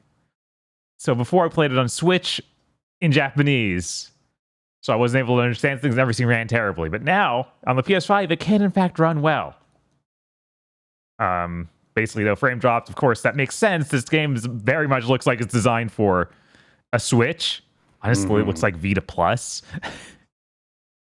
So, barren streets, not large areas at all. And the plot is kind of interesting. I couldn't tell before, but apparently the whole idea is they're magicians in modern day Tokyo. And Okay. that's an open, like, no, it's not a secret even. There's like a magic cops looking for people who distributing a magic drug. So like people who have magic powers, not stage performers who do sleight of hand. Is this bright? Is this secretly bright? There are not like any other. There's no orcs. There's no orcs. There's no other like magical species. There's just people have magic powers. Some of them gain them through get them in their life somehow, and others are just born with magic powers. But people know magic powers exist. The two main characters, one of them is literally, she starts as a cop, and apparently like her first week on the job, she almost dies and unlocks her magic powers. So now she's recruited into the Magic Cops organization. That is some Digimon ass career advancement. Yes, absolutely. So, and then your second main character is like the lone wolf, has magic powers from birth and is looking for the fairy realm or something. So it seems like the story could be neat, and it still seems like it could be a fun action game. It feels very different. Like it's a weird thing. I described last time I talked about the demo for the Switch. They have this whole system of, you put your hood up and you're able to dodge attacks and charge up your MP, and then you pull the whole hood down, and then you can actually fight enemies, but it burns your magic. So what does it do when you unzip? Or take then off the your regular belt? cops show up instead of the magic cops. Yes. Oh no. I worry that because every character has their own thing where they reveal themselves. So some of them take hats off, other ones put the hood down. I'm worried. Like Phil Spencer, how I keep saying, he's like, I have nothing to hide. He's just gonna strip on stage at E3. So it seems like it could be neat. I'm excited to play it. God, this year is so busy with so many JRPGs that I don't know if I'll have time. But it seems like it could be pretty cool. I also played more of Shadow of the Ninja, which is that Tango project 2D art, like super good looking pixel art, action side scroller that I've talked about a few times. Oh man, the difficulty keeps ramping up, and the main problem with the game is the controls don't feel good. And they seem intentionally laggy, and the jump feels bad and all this stuff. And I thought, they're going for a certain feel, and they're going to design the levels perfectly so you can get through them like this. Mm-hmm. And the more I play, it's they expect this level of output from you, and the inputs are this janky feeling. This really isn't working out. I don't think I'm going to finish this game. It gets absurd. They'll just go so hard on you. Mm-hmm. When's the flop swap between that and the NES version of it? I need to play the NES version. I wonder if that game actually feels great. I've played. No, it doesn't. Okay. It's fine. It's like that mid NES tier where it's it's fine, but it's not distinct or good enough to puncture into the higher tiers, which is kind of we'll talk about that more later. But I feel like a mid NES game would be significantly better than this. It just becomes too frustrating, and if you start screwing up early on the level, you have to destroy yourself in a pit 8 times in a row to get rid of all your extra health so you can actually die. There's no way to restart the level. I actually was there isn't a restart level option. I'll go to the title screen, come back. It's you're back to the first half of the level. It doesn't save the checkpoint that there is midway through the level. It's literally no, all the way back to the beginning. Do that first part that sucks. We just came from so many portable dimp Sonic games that I'm falling down a pit, that's just normal gameplay moment that should happen nonstop, forever, always. Yeah. I accidentally throw myself in the pit so much in this game because the jump feels terrible. Yeah. It feels so hard to get it to actually jump. Is this one of those games where you hit the jump button and you get a crouch animation at the beginning? Somehow I knew when you were the jump is bad and it feels latent. Mm-hmm. I was oh, it's one of those. Yeah. And it just got to the point where it was like, I'm losing so much health to things I don't feel like it are my fault in the least. So yeah, I'm on hold on that one. I don't know if I'm ever going to finish it. I also played more Visions of Mana. Cool. I was like, you know what? So did I. I don't want to play it. Oh, great. Great. I was like, I don't feel like playing the story. I don't want to do that. Okay. So I wandered off. I was level 29 or so. And I was like, I know there's ways to level up in this game. So I got the bonus you get from finding a lot of cactus guys, because there's cactus hidden in every area in the game. Yeah, a little cactus. And that gets you a 1.5 XP boost. Uh-huh. And if you get 30, find him 30 times, it gives you double. Right. I stopped at the 1.5 because that's as many areas I had unlocked. But then I went back to old areas, because early on in this game, you start finding ancient ruins that have level 50 enemies. Yep, they all have level 50 enemies. Mm-hmm. Like, look, 53, 56, 57. And I'm like, guys. So I started doing those through cheesy tactics, like, oh yeah, I'll just stand back with this guy who has like the judgment cut, and you repeatedly do the judgment cut so they just are stuck in midair and can't fight back. What level were you at? 29. So, and then I found out that the dragon girl, Karina, one of her like class strike move ignores defense. Yep. So by the end of my leveling, she can just immediately do 1,500 damage to basically anything. And that kills basically anything. Yeah. So what level are you now? Level 51. Yep.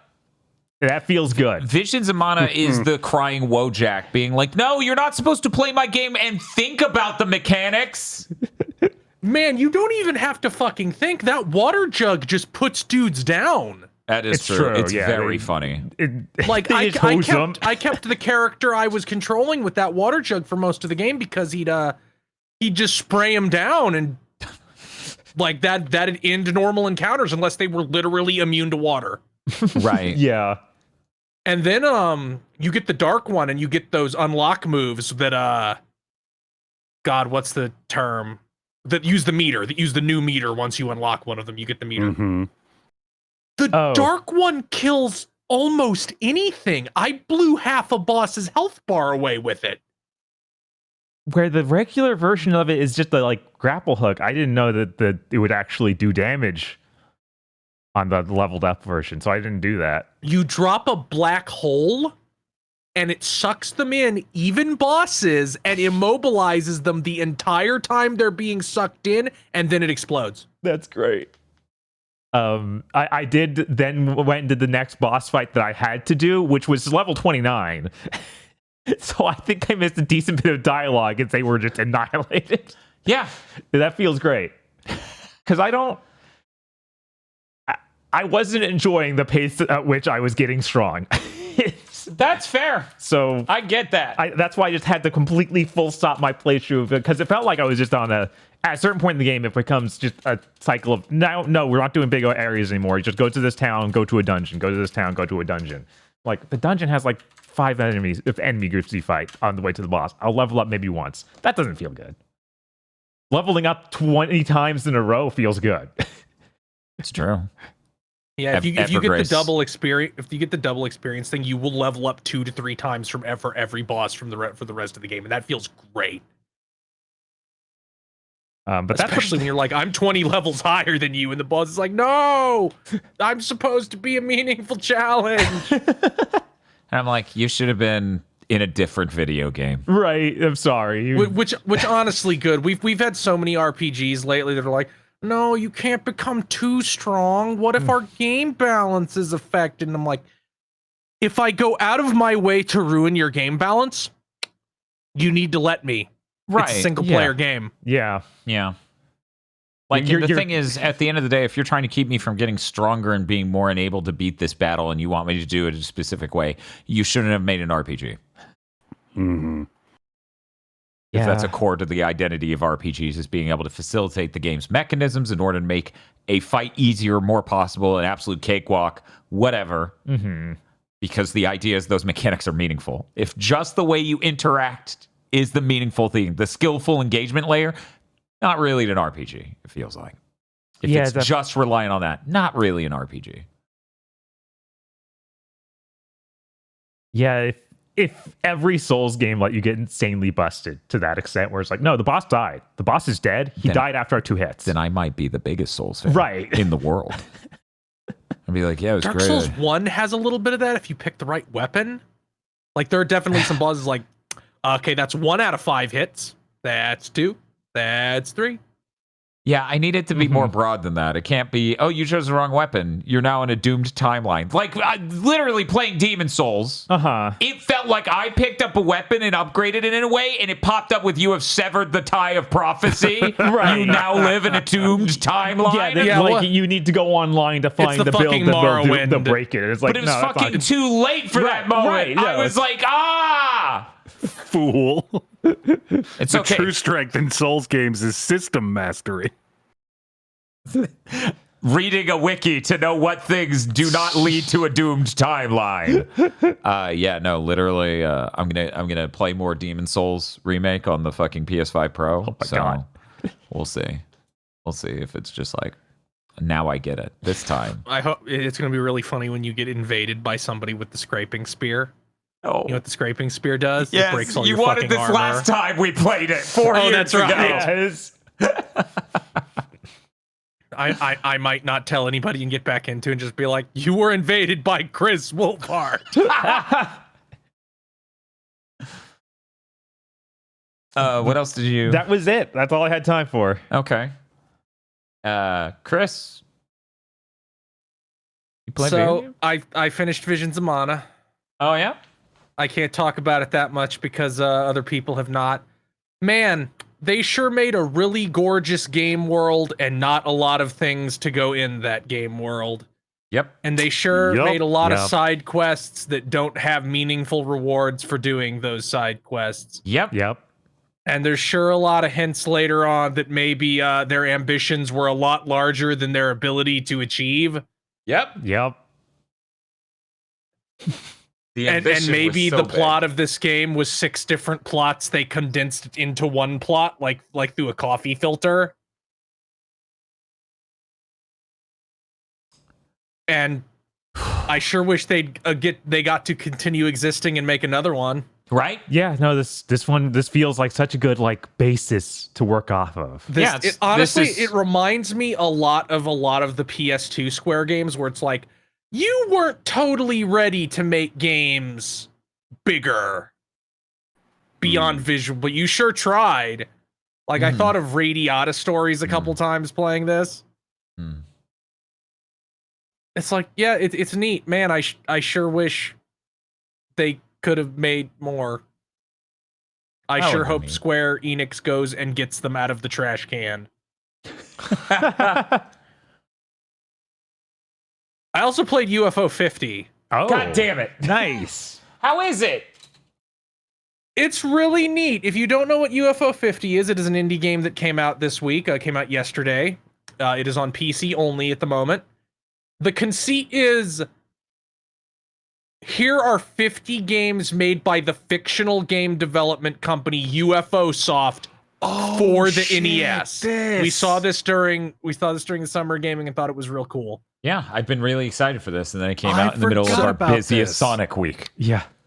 But yeah, it's basically Action 52, but made by good, talented indie devs, some of which of notoriety.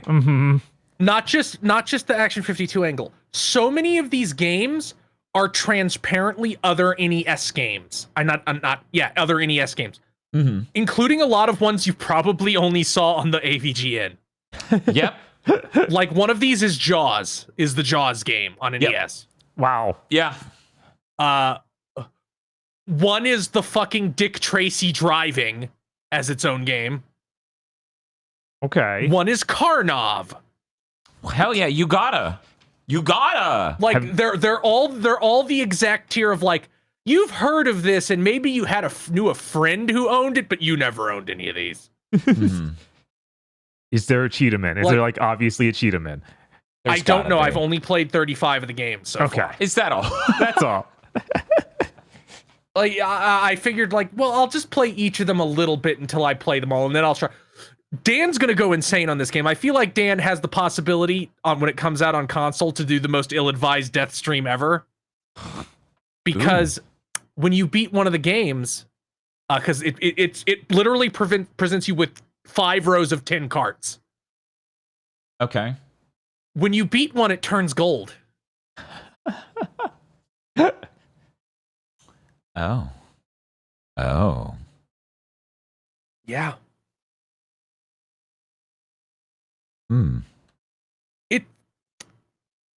It's funny because the games are also presented like in the fictional chronological order.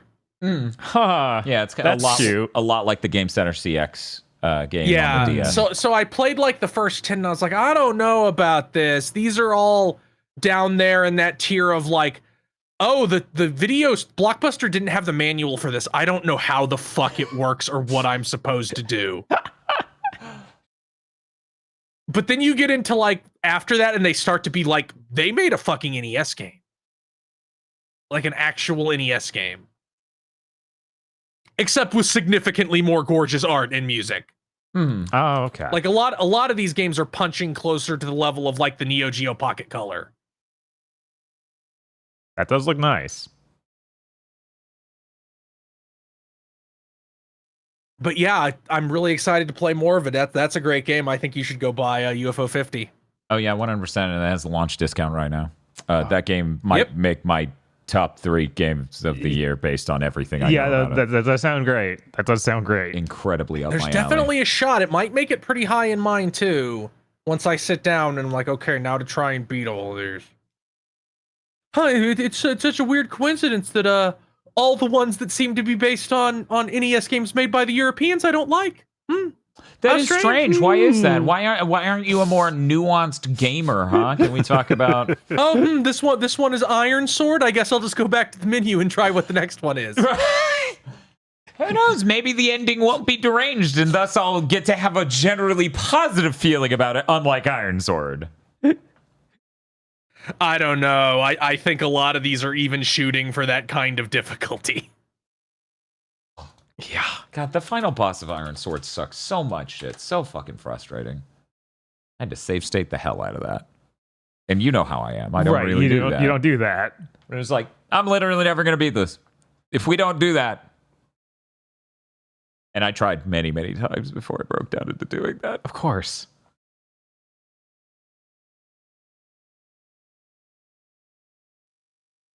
Do I have anything else to say about it? I don't think I do. Oh, there's like a weird fighting like platform fighter type game in there. There's like 8 characters.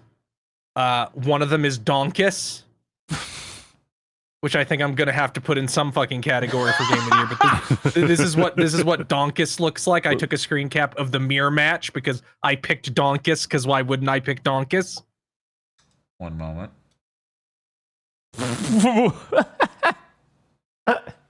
It's a lot. Donkus is a lot to deal with. He's got some real burger pants energy. Oh my god. Oh no. Guess I'll just save it as donkus.png. Donkus. Shit, I should have put that thing in the fucking thumbnail. God. Oh my god. When you beat the game as Donkus, they're like, he has 7 wives. Okay. I love lore. Or spouses. They say spouses. Ooh. He might be gay. We don't know. We don't know. Is he some kind Burger of Pants is weasel? probably gay. I am also getting weasel energy out of this. Yeah, I think he's probably a weasel or like maybe like a chipmunk. Could be an ermine. No, I don't think he's an ermine. They're generally like there's like they're more tube shaped.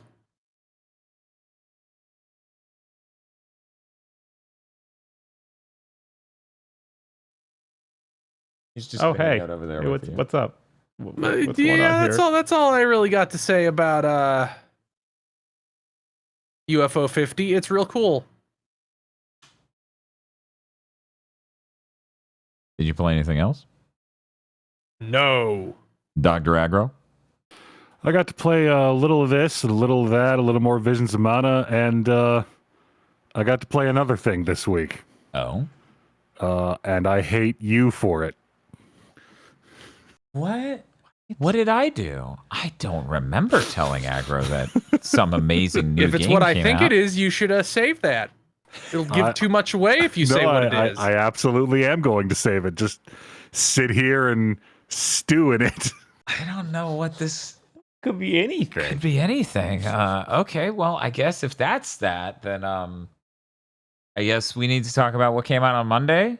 For people who don't know, the final part of the Sonic Cartoon War finally came out. Woo. All things were solved. We figured it out. Yeah, definitely. We have a top 3 ranking of Sonic cartoons. We landed the plane in that perfect way where everybody disagrees on where to go for dinner, so they pick an answer that offends no one but makes no one happy. we perfectly threaded the needle and landed that plane. We don't do that sort of thing at Game of the Year, so we have to adopt that philosophy occasionally. Any spoiler cast you can walk away from. I promised that there would not have been a much more aggressive debate had it not been 1 a.m. in the morning when we recorded that. Oh, man. It's, yeah. I do encourage the chat to make as many jokes about aggro jacking it to Sally Acorn as possible. This is open acts of war. It's just unbelievably funny that the karmic injustice of him catching that, but not me.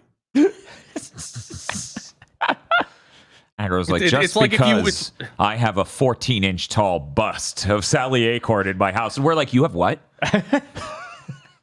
Yeah, you know that Sally doll that has a real person's bones in it? Yeah, I own that. That guy's me. That guy is me. Oh no. Honestly, I consider submitting myself to the Catholic Church for fucking beautification as a saint for the miracle of having been that into Sad Am and somehow not been a furry. I'm gonna be honest. I did for a little bit there add you to, like secret communist list. Secret furry list. We're just putting. I got a few names in here. I'm just not sure about this. Which Look, no, there's a perfectly reasonable explanation why I know the name Jay Naylor. Which I'm sure I'm on various members of chat's secret furry list just because I'm like, yeah, I played Furcadia. It was all right. It was a cool chat room. So a bunch of people were yiffing. I didn't intend to hang out near that. I'm trying to think of what we need to talk about before we. So there is no stream tomorrow. There will be a stream on Saturday for Sonic 06. It's such a big game. It is going to be our 14th anniversary GigaBoots stream. It's important. It's the most epic Sonic the Hedgehog has ever been, and we're here for it. And if Timer Chan is alive to see it, she'll become sentient. She'll have a soul. No. It'll be like Angelic Lair. That happens in that anime, right? Sure, probably. It'll be like Chobits. It'll be like Chobits. There you go. Wait a second. So she that has implications. Yeah, it does. And we're just gonna stop all fan art. Yeah, we don't need to talk about how where Timer Chan's on-off switch may or may not be. No, we really don't need to do that. There is the mild possibility, though very unlikely, that maybe Bob and I go live with a very tiny Sonic game tomorrow. But then, we probably won't. I would like a day off. You? That'd be pretty cool. When we hit that day off in between streams earlier this week, I'm like, this has been my first day off in 6 days of really insanely long streams and technical problems and setting things up and recording extra podcasts and editing extra I didn't realize how much I needed this. Mm-hmm. It's to the point where somebody I normally voice chat with heard how I sounded after that giant fucking stream before that day off, and they were like, Are you okay? I'm like, yeah, I'm fine.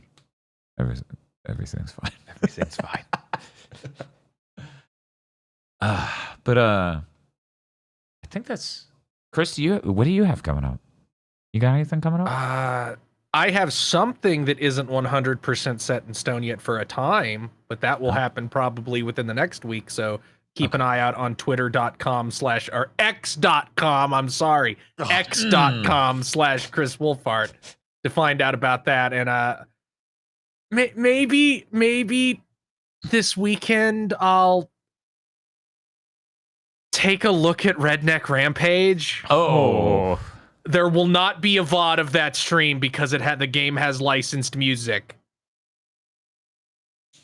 So, fair warning, there'll be a Twitch VOD, but I'm not. I'll try to put it on YouTube. The worst they can do is go no. Yeah, I mean that's It's the thing. blocked. Our Tony Hawk streams mostly survived, Yeah, which is crazy, right? Yeah, like the worst that'll happen will be demonetized. Like, oh, you can have that 3/4 of a cent, bro. Right? We don't It's care. fine. Ad revenue doesn't pay shit now. You can go become a dollar menu heir with that. John Juan Except they don't fucking have. Do you think there's like any Zoomers who are like, what the fuck's a dollar menu? Oh, I don't want to think about that. John You mean Juan there used to be things that cost $1? One moment, I'm going to think of what Arizona tea. There we go. That's the one thing I could think of that costs $1 or less. I'm trying to think of fast food menus. Like, what's even left? Does Taco Bell even have like the cheese roll up on the dollar menu? You can get their famous item bean, just one. Just one. It costs $1.01, so even that. John Swando in chat says Timer Chan needs to make it to her 3rd birthday. I never caught the back end of that VOD, so I still don't know what the 3rd birthday means. It's You and really me not both, brother. much. It's really not much. Yeah, no. And he continues to not tell me. Square Enix doesn't want you to know. No. They're the ones taking the videos down. I need to talk to a Man. Square Enix rep and be like, hey, bro. I just every time Parasite Eve comes out, I just sit here thinking like, there has never been a moment in time more suited for Parasite Eve, and they already have a combat system that seems almost perfectly designed for Parasite Eve, but it can't happen because they refused to make the problem with that guy go away via money. I saw people say that's not even the problem anymore, that they apparently made peace at some point. So now we have no excuse they're if just that's stupid. true. Mm-hmm. I mean, that's the thing. That Parasite Eve and Mega Man Legends are the two games I'm like, guys, this is what people... What are you doing? What are you doing? Yeah, you could make a Parasite Eve game that's like 20 hours long, and you don't have to create a whole, because it just takes place in New York City. So a menu to go between areas would be fine. Mm-hmm. Fucking No, insane. they need to make the entire city. It needs to be Spider-Man. No, here's the thing. Nobody wants that. We just made Forspoken. What? You did what? Anyway, let's get out. Podlord.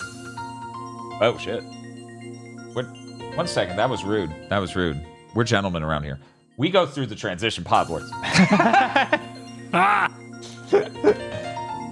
A little bit of foreplay. Oh fuck! It's the transition to Podlords. Congrats. Oh wait, shit! Yes. That has a way different connotation than I meant. Yes, that's right. The Podlords are transitioning. Oh, fuck. Oh fuck, indeed.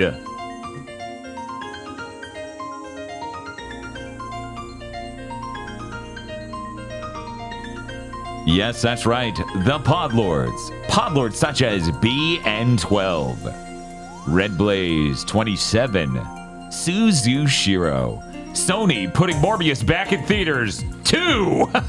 Jesus. It's sold. That's the problem with this joke. Horizon is a lot closer to Avatar, where you'll never see a person talk about it, but it made buku bucks. It made more money than God. 101 Shades of Wonderful Remastered. WTF, Spider-Man. Castlevania first timer flying enemies are a plague of my enjoyment. Do I have an image for that? No. DFW3K, Muckbun.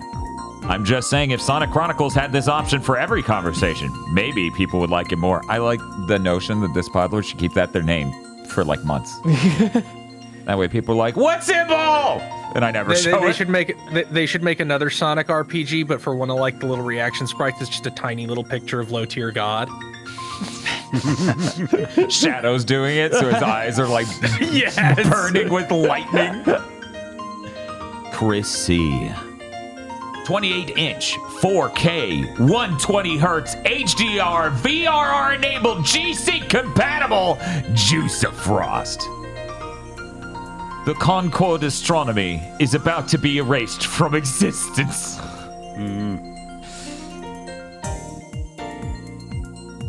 You see that tweet where an artist posted concept art of a game they worked on that got canceled? Somebody replied, how come we get Concord but not this? They quote it with, fun thing about that. And they did concept art for Concord. The one human did not say it to! Cooper Tank. Hey, let's plan all day, boing boing. Oh my god. What year is it? Oh my god. Oof. And That's rough. Indigo Sykes. Rats! New Weeab Boomers episode when? Congratulations to Team Past on your grand festival win. Yeah, Splatoon 3, that really fresh IP at 10 years old. Everybody loves it. Shinji16 would like to wish Timer-chan a very happy birthday. Seems a little premature to me. I don't know about that. Yeah. You got like 27 hours. Who knows what could happen on twitch.tv/GigaBoots in that amount of time. This raccoon is pretty great. Her name is Marine and I like her. Better than Sticks. Truth.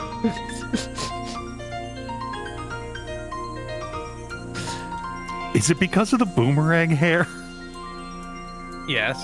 Maybe. Fantastic. But also I don't like Styx's weird fucking Joey Wheeler ass voice. Aww.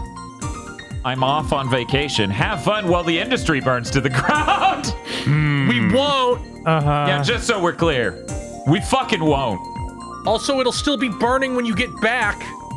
You It's like that fucker. fucking tire fire that are in Simpsons establishing shots. It never ends. Apple Gothic may be for the birds, but Blaze is very hot and purple and would die for her. I think they left out a word there. Yeah, like Blaze would die for you? Holy shit. Show me Man, the it's- fanfic. It's so. Where the fuck is she, Sega? I don't know, man. Ice hurdy and body tired from VR, so no bit. Check out this outright devious Venusaur. Yeah, I wouldn't trust him. Seems like he might lead someone to Mewtwo. Sarlene, Timothy Fister, Bearded Joe, Krungle Spum, Pleochrome, Lynch, you fucking genius, Cinema, Different Dimension, Demon Deity, Super Dimensional, Sovereign Emperor, Zero Paradox. I also like Yu-Gi-Oh! It's a different pod lord. Fuck it. God. Fucking Arc 5, man. Is this even Arc 5? I guess it's 3D, so it must be. Ulrika, the Gyaru live streamer they introduced in Kai no Kiseki, is hitting a lot of my weak spots.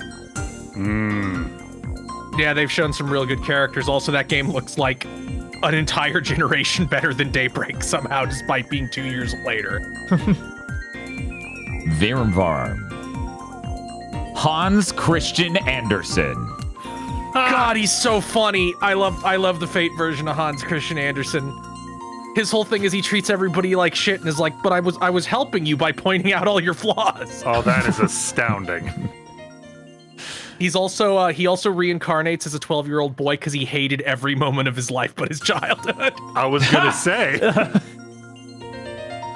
Bleach gags on vacation. Back to Yu-Gi-Oh! Shooting Quasar Dragon. That dude's raw. I'm trying to find up from down on him. There we go. There we go. He's so pointy. He looks like FF9 Bahamut in a battleizer. He does. She is confiscating the hash brow. No, Luca, no. God, that's a really fucking good looking hash brown. Yeah, that is. I know, I it's can hear the fucking me cat up right crunch now. now. Yeah, Right. I know. Oh my god. Every remaster announcement, a Vita gets its wings. Really, just one. No, yeah. It's like, I feel like we get a lot of remastered announcements where no, it's not happening. And I think I'm reading the wrong manga. Oh my god. That made me insane. Somebody posted, or it was a god. Who was it? Fuck. I think it was Jace Pinto, maybe. Yeah. Quote tweeted that panel with like, "I see him everywhere," but it's just fucking Magneto in some X-Men comic. Yeah, that's just Magneto. That isn't someone else. This It's is not nobody an else. edit. No, that's just actually Magneto. Thank you very much to our podlords. Thank you, Podlords. Thank you so much. Thank you, Podlords. Podlords. And if you'd like to become a Podlord, you can go to our Patreon at patreon.com/gbpodcast. For as little as $5 a month, you get access to many benefits such as early access to Chugging, Bleach, and Pokemon Go to the Movies, our 2 monthly anime review podcasts.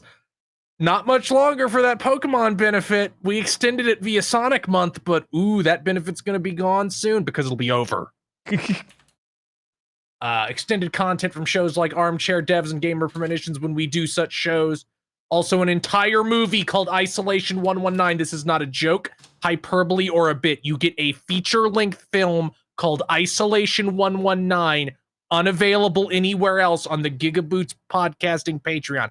We did not even make this movie. We just discovered it and cut a deal. Yeah, no, because I love it that deeply, and you will too. It's a perfect It is a movie for movie Halloween. about a man going to Thailand to solve the injuring of his brother, but perhaps more literally going to Thailand and taking the camera around the house he rented in Thailand so he could write his vacation to Thailand off as a business expense. Genius, really. Why are we not doing that every other week? Cinema. Yeah, you think That you've is seen movies, you haven't. You haven't. That is patreon.com/gbpodcasts. We've got news. We do. Yippee! So much. He's already Man, we don't even have reverted to being a gray block in preparation. Oh, okay, there we go. We don't even have to bring out the special guest this week because we already talked about the one horrible thing. Oh, that's true. One moment. People are going to be so sad. They look forward to our guest. I don't, because it means we're talking about the industry is burning down segment. Yeah, we didn't go much into detail about that. Yeah, because that's the thing. A lot of people don't understand what exactly that means and how insanely tied to how fucked we are it is. But Microsoft is doing a $60 billion stock buyback in the middle of firing thousands and thousands of people. Yeah, this literally just means they're giving $60 billion to the investors, to the stockholders.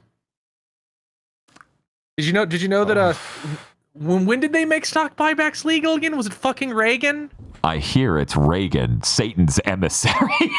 Basically everything comes from Reagan. So yeah. Yeah, it's. I mean, except for Glass-Steagall, that was Clinton. Everything else was Reagan.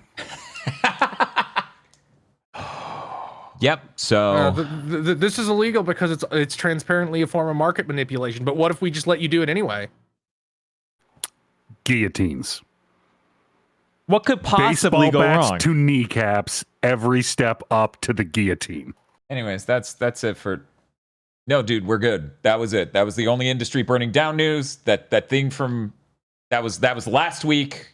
Yeah, the thing with those with the alleged layoffs from Activision Blizzard was actually last week. They just the way these labor notices come out are staggered in such a way that it missed last week. Like it came out days later. And for anyone who doesn't know, yeah, it still sucks. And yeah, worth noting again this week with specificity. But worth noting it is. So anyways, that was last week. Get out here. Okay, thank you. Yeah, we have some non-industry burning down news. Oh my god. Let's talk about that. Sure. This is like the 1 week where we kind of got away without having that happen. On September 25th, so what's that? 6 days from now? 5 days from now? Sonic Month is pounding me. There we go. 6 days from now, Mega Man will be joining Brawlhalla. Cool. I will have to guess. play Brawlhalla. This is. I need to know. How I have no idea how the characters added this. You have to pay for him. Is he free? I have no clue. I don't know. I'll find out firsthand. I'll be our investigative journalist going and playing a video game with Mega Man in it, doing the hard work. Actually, it's really easy work nowadays. He's barely anywhere. Hey, that's true. Also worth noting in Mega Man news, which I wore a Mighty Number 9 shirt to commemorate the moment.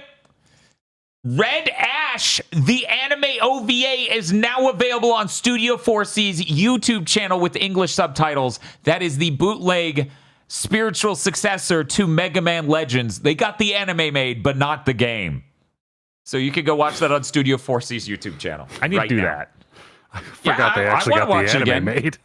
Dude, the quality of the fucking video they put out in the first place, at least as far as I could tell, maybe the person banged it a lot to make it shit before it got to me. That was terrible. It looked like ass. YouTube would look better. Wow. So I need to go see that. It was cool. If you've never seen it, watch it. It's neat. Studio 4C does cool stuff, so I'm not surprised that give them an OVA budget, they'll give you something cool. And you're not going to watch this and come out of the other end and be like, oh, look at what we lost. You'll be like, oh, that was neat. That's how I felt anyways. And, I basically scream every week for a new Mega Man Legends because it's literally the same structure of video game. They make nothing but on the AAA end. Make it. Also, we got some interesting timed news. Sony must have pissed off some ordainer of destiny. Because on top of people being like, the PS5 Pro looks like shit, why do I care? The PS6 info leaked. So apparently Intel was in talks to make the chips for the PS6. That's weird. And now they're well. It's a good thing that didn't happen because they won't exist in 6 years. So they dropped the ball, which I remember one of the people covering this literally said how much money the deal was worth. And it was like 20 or 40 or 60 billion dollars over the course of the PS6's lifetime. Yeah, that makes sense. And Intel would not amicably sit in the middle. They couldn't settle for how much money Intel would get versus Sony. So Sony's like, whatever.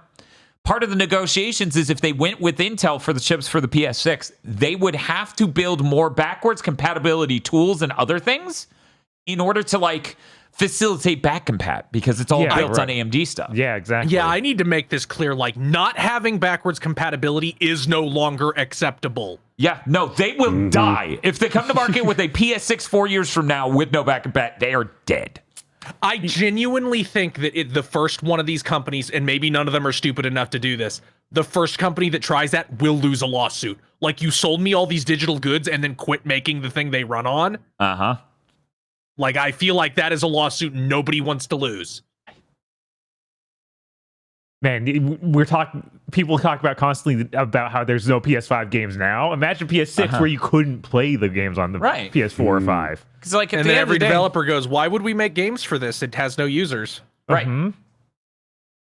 Yeah, at the end of the day, the PS5 being able to run all these PS4 games perfectly is a really helpful feature. It's like when you upgrade your PC, which is weird that I have to make that point to PC people who literally upgrade their PC to do that exact thing. Right. It's pretty great in that regards. I couldn't imagine a PS6 where it's like, oh, it's so strong. And I'm like, how good do my games run? They go, they don't. Yeah, no. You get these 5 games. Oh, so you cut the price massively in order to offset this lost value, right? Cut the price. Cut the price. We did no. It's when the price goes down. I don't understand that. There's another 5 Sorry, games releasing we have a in the prion next disease? 24 months. That's all you get. We have a prion disease. Price can only go up. Jesus. In other news, Puzzling Places is literally adding a puzzle that is a cherry blossom court from Walkabout Mini Golf. Oh, it's literally from Walkabout Mini Golf. It's literally from Walkabout Mini Golf. This rules. Those are 2 of my favorite VR games. Walkabout Mini Golf gets aesthetics, and Puzzling Places goes up and becomes even more peak when you have peak aesthetics.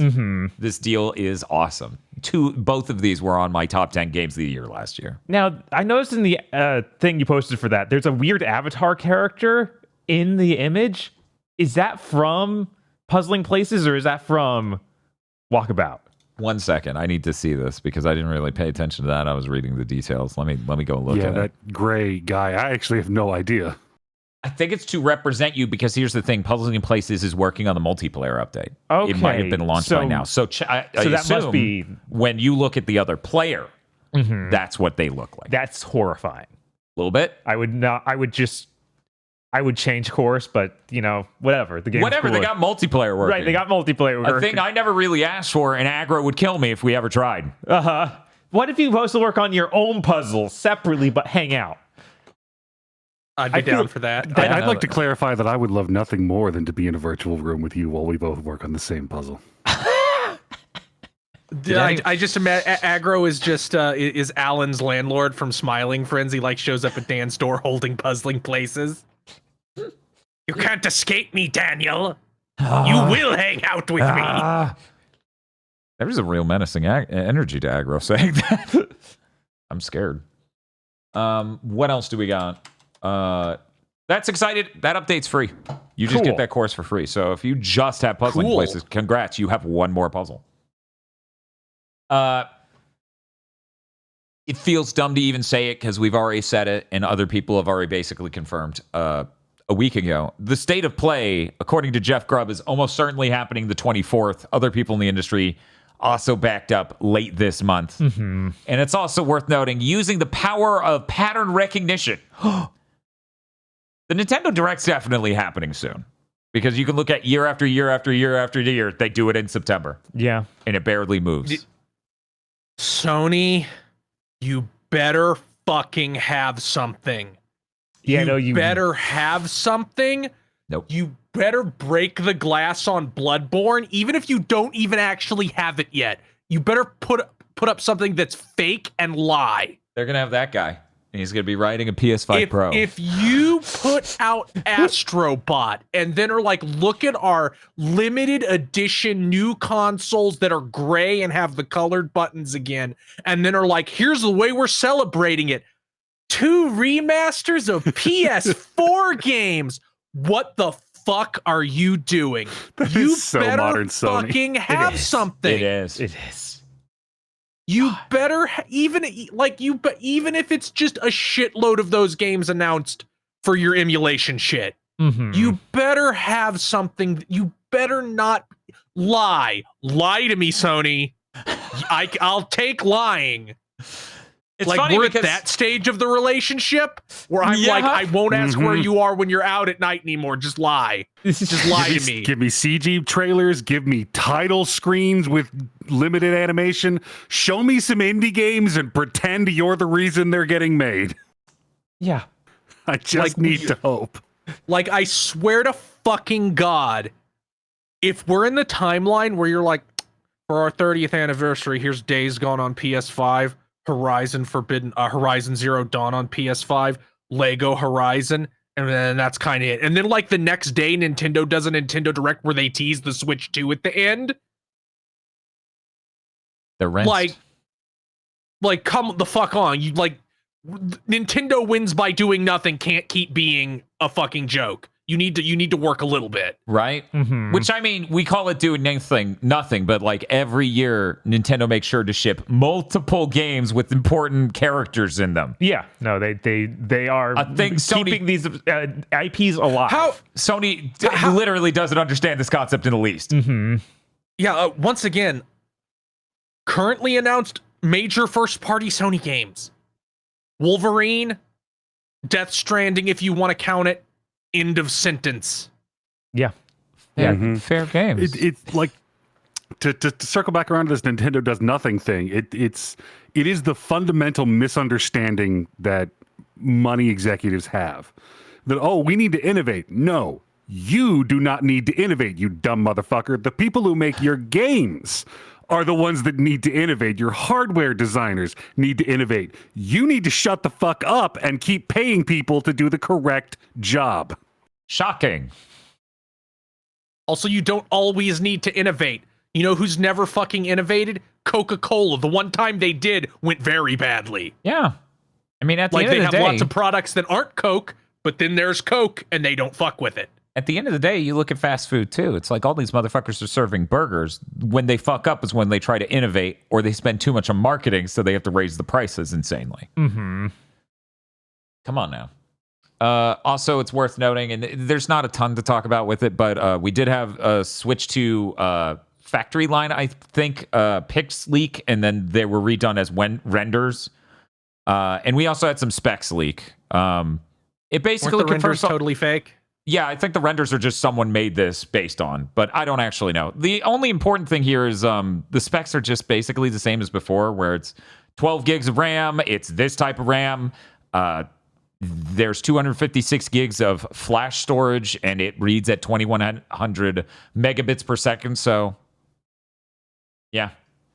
It's reaffirming what we already heard. Is there anyone out there who still doesn't believe the Switch 2 is happening? Because there's got to be one. They were very loud even 1 month ago. Yeah, no, that's absolutely contingent for sure. And they also love Sonic Blast on the Game Gear. Jesus. We can't find them, but we're sure they're out there. Other news, the head of Krafton, that's the company who bought Tango GameWorks.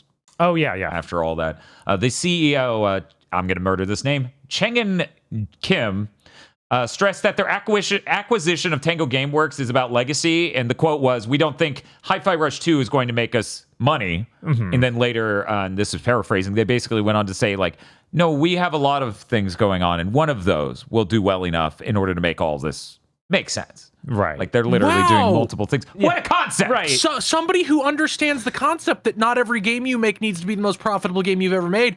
In fact, goodwill perhaps has a value that cannot be bought. Yes. Goodwill might be being lost by many companies right now. Yeah, it's almost like I keep saying, look at the list of every Switch game to sell over 1 million copies. If Nintendo was run by Sony or Microsoft executives, none of the ones under 5 million would exist, and they'd be in a significantly worse. And probably most of the ones above 5 million also wouldn't exist because they would be dead. Yeah, and they wouldn't be the correct genre. Like, oh, no one buys that. No, we need to make the third-person action game. That's cinematic. Did you know that if you make games that somebody likes, they'll be more inclined to give other games you make a shot?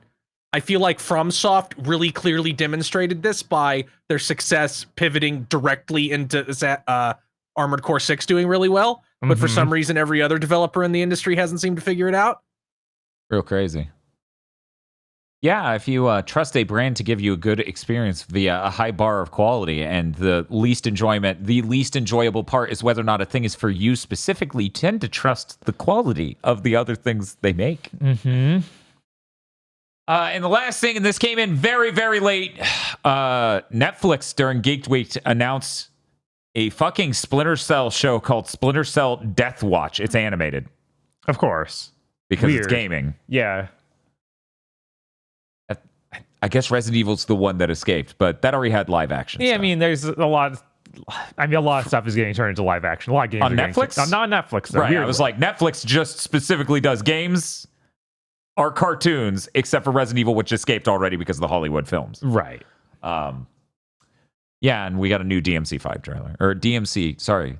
I'm used to 5 being the only relevant thing to talk about. A new Devil May Cry trailer from Geek Week. DMC Netflix comes out in April. Johnny Young Bosch is Dante. There's apparently a story reason it's Johnny Young Bosch, according to what he said on Twitter. What? Somebody asked, why are you Johnny Young Bosch instead of the voice actor? He's like, there's a reason. Like Johnny Young Bosch replied saying, there's a reason it's me. That's really weird. So who the fuck knows? That's really weird. They're doing a fucking Splinter Cell show. Yeah. Hey, Ubisoft. Uh-huh. You did a Blood Dragon show 15 years after Blood Dragon came out, and you never did another Blood Dragon even though it was popular. You're doing a Watch Dogs movie after Watch Dogs is in a fucking coffin. Like the Watch Dogs movie finished filming this week. Right. Mm-hmm. We had rumors of Splinter Cell returning. Like the actual... No, they announced a remake, and then the director and producer left 1 year later. Oh my god! So I'm assuming that got Ubisofted, and we will never see it ever again. Every developer and publisher is full of so many middle managers that they literally don't know how to make a thing anniemore. Yeah, they announced that Splinter Cell remake. They announced that Splinter Cell remake 3 years ago. God. And the director left 1 year ago, and they haven't even fucking announced it. Which shouldn't be surprising from the company that's like, yeah, we're still making the Prince of Persia remake. It'll come out in 2026. So a remake of a PS2 game. Are we gonna have to compare the Devil May Cry the Netflix to the anime using the same system we used for the Sonic Cartoon War? That would be pretty funny. No, we already first, covered. We best, already worst? covered that fucking anime. Well, yeah, but we got to compare these 3 episodes to those 3 Why episodes. don't we just That's watch the it and only direct thing. it and compare the whole thing? We already did it. I already watched that stupid this- fucking show where it's like, I'm sorry, Dante. Duty requires us to fight because I don't know why. And that's only the last 2 episodes. The rest is just random nonsense. Random nonsense is a pretty good description. It's all horribly animated. That came from like when anime Yeah, looked the worst. that's like from the really bad DigiPaint era. It's like maybe it's one of Madhouse's worst looking shows. Didn't Madhouse also make that Bayonetta OVA? I believe that was those other people that start with a G. Gonzo? I think that was Gonzo. Yeah, I think that's right. I'm trying to see if I have my cool Devil May Cry GIF that I ripped from the show because it was unfucking real that they put that in the show. Yeah, it was by Gonzo.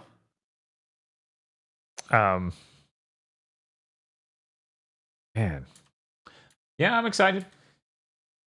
Yeah, I'm excited for the Devil May Cry show. It looks pretty good. I was afraid that it would be kind of budget, but it looks like it has a decent amount of money. It's been so many years that it better. I gotta watch this trailer then because that it probably does that thing that the Castlevania show does where it's like money's on, money is off. Jesus, money is off. I don't know. There's too many. There seems like there's too many distinct scenes in that trailer for there to be like a money off effect the same way Castlevania, especially fucking Castlevania Nocturne. Jesus Christ. Yeah, God.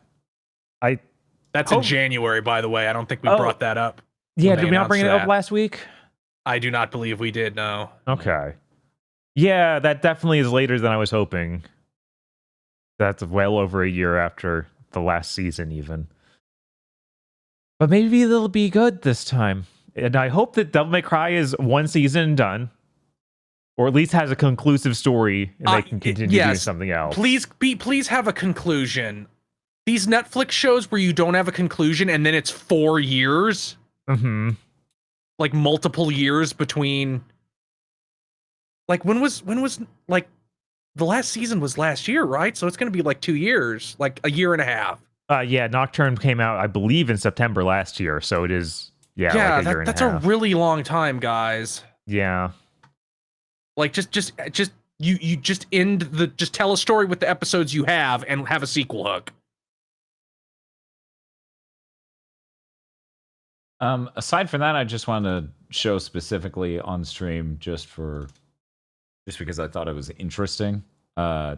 Digital Foundry also got like insanely high quality ProRes of Final Fantasy VII Rebirth footage. Oh, okay. To compare with them running the it's funny, they call that broadcast quality, and I'm like, yeah, that's a pretty good way to call it because YouTube is not the same quality.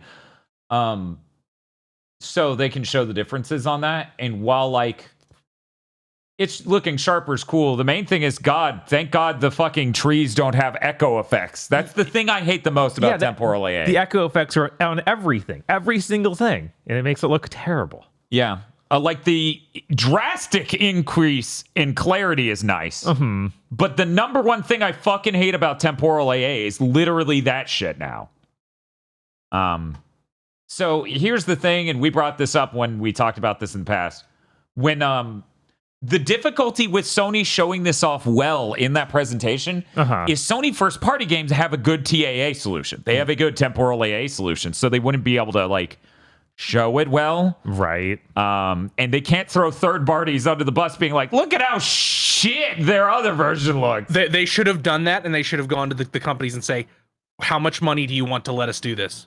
Yeah, because this is drastic. Right. This is actually a bigger difference than I assumed the Pro would have. Mm-hmm. Because both of these, left and right side, are the 60 frames per second versions. Right. It looks kind of fucking nuts. I'm really glad I didn't play 7 Rebirth, because holy shit. And of course, on 4K VOD, you know, this will look a lot sharper than than it does here on Twitch. But even still, like, Yeah, it's a night and day sort of thing. it really is. Yeah, this is probably like, the closest one, but even still, this looks really different. I liked Rebirth a lot, but it does get super fucking blurry in those open world areas. Anyway, and because I notice on Twitter people have this problem too. Me explaining the differences between these two boxes isn't me trying to say you should buy this or I think this is of value to you. No. In fact, the only reason it's remotely of value to me is Tosh gets my PS5 so she can have a PS5. That's it. If that wasn't happening, I'd be sitting here being like, I would just be fucking cursing every time the thing came up, just like, fucking bastards. Fucking bastards. To let me know there's this thing over there that could fix these fucking temporal AA problems on all these third-party games. Star Wars Jedi Survivor better get an update. Yeah. Yeah, that's the one that was like, where I was like, this looks like it's broken most of the time. Like, that's how bad hair in that game looks. And of course, I played it on Xbox, so it might look even worse than PS5 there. I forgot you did I think that. they're neck and neck, and I also forgot you did that. Was it on Game Pass or something? No, it was just cheaper. Oh, okay. It's like $20 cheaper to buy the Xbox version of the game. Yeah, that keeps happening. Yeah. But yeah, it's like that hair looks so fucking bad in these big budget third-party games now. Yeah. Like, thank God that even if I'll never buy it because it costs too much fucking money, thank God something fixes it. Right, because like Thank this God core... if I cared that much, there would be an option. Yeah, because this core technology is going to be built into the PS6 anyway. So worst case scenario, like if you're still interested at that point, you get to play all these games with that. I mean, that's what I did with the PS4. I didn't get a Pro. Yeah. So now that I'm going to go back and play at like maxed out frame rates and the highest resolution of its dynamic res, it's great. Yeah. Anyway, I don't give a fuck if you fucking buy this thing, guys. I'm just like glad to see some actual image comparisons because that Sony thing basically didn't was horrible. Anyway, let's see who we're gonna throw it to now. I want to talk about it. I shouldn't want to talk about it. Bob, let's talk about it. Bob, Yeah. let's talk about the EA stuff. Oh man, EA came up with a bunch of stuff. I'm not exactly sure what this press thing or this thing they did was. I think it was something for investors that Jeff Keighley just started tweeting about a lot. So we get a lot of stuff that's very much addressed at investors and has brainworms. Like the CEO saying AI, generative AI is the very core of our business. Okay, here's where I have to shoot Dan. Now, this discussion, the generative AI in this this circumstance was very specifically discussed in making user-created content more easy for like the users to create. Because they want to focus on games that have user-created content. Because apparently the next big trend everybody's going to kill themselves doing It's trying to be Roblox. is becoming Roblox or Unreal Engine for Fortnite. Of course. Yeah. So Dan, Sony greenlit and canceled 45 service games. Dreams was right fucking there. I know. They had it. They had it. They had this exact thing. And like, we can't figure out how to sell this. Kill it. And now the next 10 years are going to be all these companies trying to kill themselves to become Roblox. And at least one of them will do okay. That's always how it works. There's always one or two that have mild success at being the knockoff. Yep. And it could have been Sony, but they were like, no, Concord. So anyways, that's Jim Ryan's legacy. If you were curious. Yeah. So upsetting. Because they could have brought Dreams to PC, if I recall correctly. They were working on that port. Like that, it was weird that they didn't already do that. It was just bizarre. It's like, no, obviously this needs to be there. Honestly, that's more fitting than the AAA games they brought to PC because it's about content creation. It made no sense that they didn't do that. That would be the minimal amount you need to do to make that game successful. Jeez. And they just wouldn't do it. They suck so much shit. Yeah. Even though it's made by one of their longest time developers. Oh, yeah. Was the most talented tech guys that they have. Yeah, they bled those tech guys. Like the two founders, I think there are three founders, but the two founders who were left, as far as I know, one of them went to NVIDIA. The other one went to Peter Molyneux's new thing because he used to work at Bullfrog. Good job, Sony. Yeah. Christ. Let's continue. Yeah, sure. Let's continue. We found out that apparently Respawn is working on the final chapter of the Star Wars Jedi series. You give me a PS5 Pro update, I'll give a shit because I don't at all like how that game looks and runs. Yeah, that's on the fair. 5, yeah. I mean, they updated the game last week. They did. I think that the PS5 Pro update would be fucking insane better. if they don't. Has Digital Foundry put out a fucking video about the PS4 version yet? Because apparently that runs at 60. Yeah, they didn't put out a video yet. Not that I saw. But that game came out like this week. Yeah. I'm gonna be so fucking mad if it's yet another situation like the PS4 version on PS5 is just the best version of the game. I feel like if it weren't for the $60, because I am like, oh man, there's so many games this year, I'm kind of stressed out. Monetarily in that way. If it weren't for the $60, I would be like, and us being in the middle of Sonic Month, this Friday could have been us just being like, we're going to play both versions, and you get to choose when we change, and you, chat, get to decide which version looks better. I believe it's $50, but that's still too much. Yeah, that's still $50 on a game that came out a year and a half Right. ago, basically. And it's actually more expensive than any place you can buy the PS5 version, which is silly. That's yeah, that was specifically the game I was shit talking a month ago on Big Think because Target still sells it for $70. Bro, What a clown world that everybody's attached to these dog shit graphics processing techniques so intensely. It's like, yeah, the best version of the game is the one on the previous console juiced by the modern one. I keep talking about it. I'm like, FSR is basically AMD left some food on the ground and everyone's eating it, and they're like, oh, I feel sick. Why'd you eat it?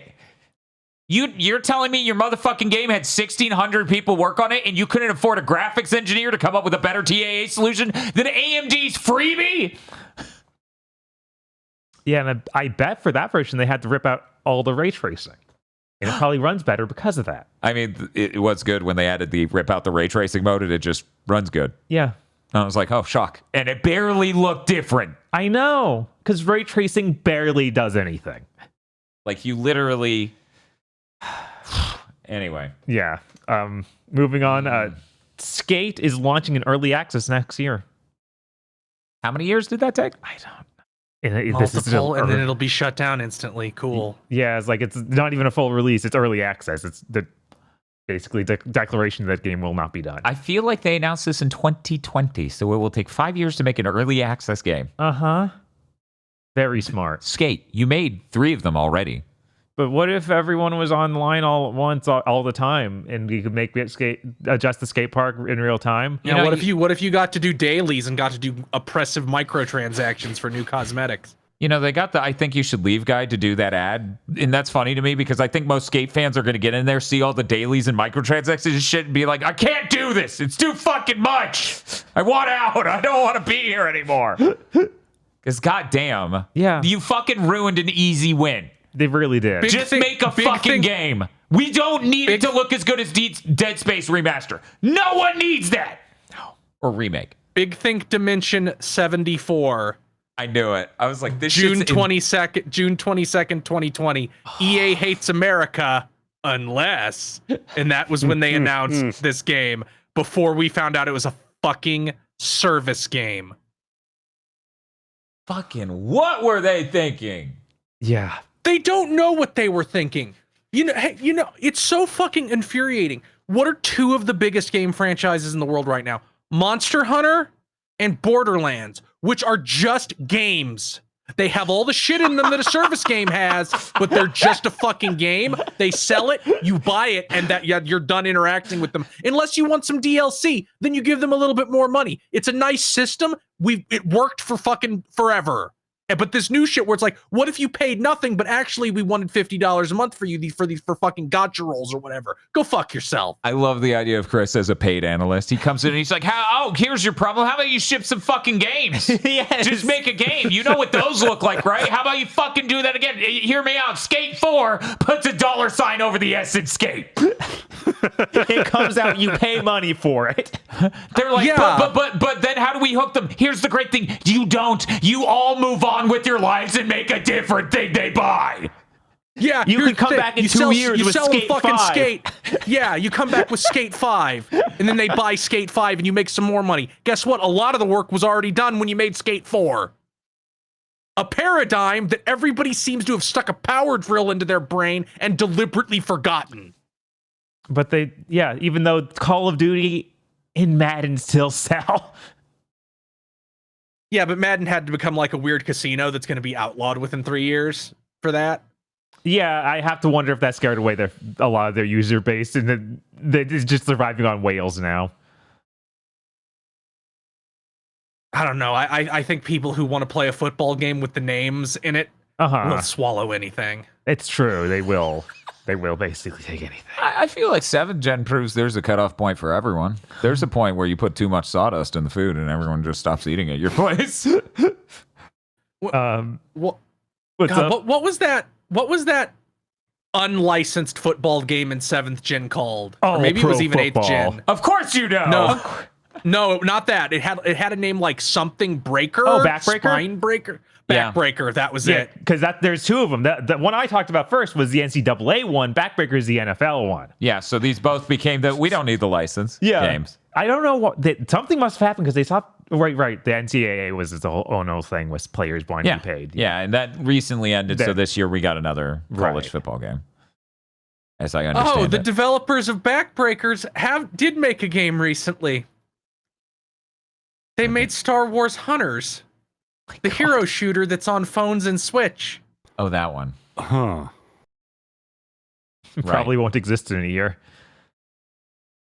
Fuck this industry. Hey, Bob, let's talk about an IP I care about. The next Battlefield game has 4 studios working on it. Oh. Call of Duty style, baby. Vince Zampella came from COD. Time to do what COD does now. So DICE is making the multiplayer. Okay. Criterion's making the single player / working on the multiplayer. Okay. Motive is working on the single player. Okay. And Ripple Effect is working on a new experience. What was the last Battlefield game to be successful? 4, I think.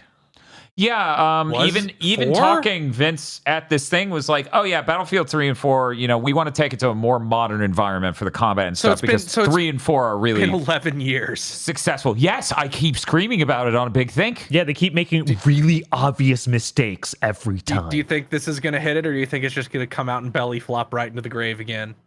A lot of people in chat are like, Battlefield 1 was kind of liked. See how you're saying that? Yeah, that was not widely liked. That's the thing. 3 actually was kind of celebrated, and then 4 had a really, really rough launch and was just more 3. But at the end of the day, you could point at those and be like, that is the thing people want. Anyways, they said they're going to bring it to more modern combat, and shortly after he said that, he was like, 1942 is also the peak of the franchise, just to cover his ass. And it's like, thank you. Best load song in video games. Yes. They need to just stop balancing it. That's the problem with the Battlefield games. I don't think anything was exciting about 1 when it came to playing it. Just something about it was unexciting entirely. Oh, yeah. Which may have been the specific maps I was on, but I was not compelled to pick up the full thing. And then 2046 or whatever it was called. 2042? 2043? I don't know. Something Anyways, something like that. That one just came out and was on fire. Yeah, I don't think they ever actually fully fixed it. I was actually excited about 2048. Oh, Power 2. I was really excited for that, and then it came out and it was on fire, and I was really upset that year. Yeah, what was the last one that didn't launch completely on fire? Yeah, that's a great question. Thank you for asking. Maybe 1? I don't remember it being... I think 1 did. I know 4 did. I think 1 was partially broken. 4 was really broken. Yeah. 3 on PC, maybe. And now I'm pretty sure that was even broken on PC. Because for people who don't know, I played 3 on PC. That was my platform of choice. And then the PS4 came out and was like, hey, bro, I can run it smoother than your PC and at higher reses. And I'm like, oh, cool. Can you make the game feel good on the controller? Not quite. It was good enough. It wasn't like the last gen versions. Jesus Christ. It wasn't like an arcane game. No, Jesus. That's a specific touch. I'm hopeful for this. I'm going to try. The Call of Duty system works for Call of Duty some of the time. Uh-huh. Maybe they'll make the first good Battlefield, in my opinion, since 4. Also, Hardline exists, but no one cares. Yeah. Just ask Amy Hennig. Wait, was she involved? Yeah. Oh, right. Yeah, right. she was writer on it. Yeah. Didn't All she right. write Battlefield Hardline also? Yeah, that's what I just said. Oh. Yeah. But yeah. When you guys gonna when you guys gonna do Amy Hennig month? We'll just do Cop Month. We'll cosplay as cops and play a bunch of cop games. Oh, yeah. Astral Chain, finally. We'll have a fucking red neon sign in the background, and it'll be like propaganda, and it'll go off anytime someone selects that redeem. It'll just go, meh, meh, meh. ACAB month here on GigaBoots, and Bob and I are just doing like a reality TV show pose as we're looking down at the camera, and Bob's holding a nightstick and just being like, I will hit you. Do you have to play like 10 minutes of Far Cry 5 just to see the character select screen of like the 2 genders of cops? What? Remember? You don't No. remember? I showed you this screen. Let me see if I still have that fucking screen cap where you boot up Far Cry 5 and it's just like, which gender of cop do you want to be? But there's no like text or anything. It's just like, choose one to be your vessel. Okay. God, when the you fuck look was for this? it. We can move on to the Sims. Yeah, I'll look for it. While Chris looks for the 2 genders of cop. They announced the Sims Hub Fuck you. because everything what the needs to fuck? launch from some You hub. literally could not announce something so more obviously stupid and evil. But what is it? Let's talk about it. It's going to be a central place where you can boot The Sims 4, which will continue to receive updates. They're kind of keep doing Sims that. 5 for you. Fuck you. The Sims Project Renee, which sounds like Sims 5. It's a next generation experience they're working on. People are playtesting it. It has like an insane amount of things Customization and things. Like you can literally choose the exact hue and saturation and everything of your couch. Right, and like to have things piled on the couch in specific ways and all sorts of crazy stuff like that. And it's unclear if they're going to just work that into 4 at some point, or this is going to be its own game. I think they just want to be like, be excited for next gen thing. We don't want to announce the Sims 5, so you keep buying Sims 4 shit. Yeah. They had a quote where they were just like, players have over a decade spent in the Sims 4. We would hate to just throw that all away. And I'm like, what the fuck are you that's saying? not a fucking reason. That's not a fucking reason to not make a new game, my man. Also, Lazy Game Reviews, famous Sims reviewer on YouTube who also reviews old computers now. And sounds a bit like this. Anyways, somewhere between that and I Duke put it in Nukem. there, Dan. Cool, I'll get to that in a second. He was like, yeah, I want to play a Sims that isn't built retrofittedly on an MMO engine. Yeah. Yeah, no, I've never heard good things about Sims 4. Maybe it's eventually been fixed, but I doubt by much. This is such a menacing picture. God, Yeah, I remember that now. They just throw it up there and it's like, pick one. One moment, let me get this on stream. Bob, I'll be the one on the left. You be the one on the right. You tend to cross your arms a lot anyways. It'll work perfectly. God, why are they mannequins? It's really creepy. Are we going to have to paint our faces and skin to look like that? Because this was like right when the we're not calling it male and female anymore. We're calling it like body type A and body type B. But like they didn't quite understand. So it's just like, pick one of these 2 mannequins to be your vessel. I am deeply entertained. Also, I'm going to bring it up here as I saw it on Twitter. Someone was like, these are 2 body types, A and B. And they're like, okay, why can't I be shirtless as type A? Well, that's a woman. I was like, God damn it. Yeah. Yeah, I feel like that. I feel like, God, I'm going to start asking devs that now. Yeah, no, it would be so good if we could just go to industry events. God damn it. Anyway, get out of here, you fucking cops. I like the horse belt buckle, though. That's very fitting. Did you see it before I... No, it's fine. I don't want to see it. You don't want to see... Okay. It looks like you would slot it into a thing and solve something in Resident Evil or Devil May Cry. Man, that would have made Far Cry 5 a little better. So, Bob. Yeah, the Sims Hub will also include My Sims, which is that port of the DS/Wii game, My Sims.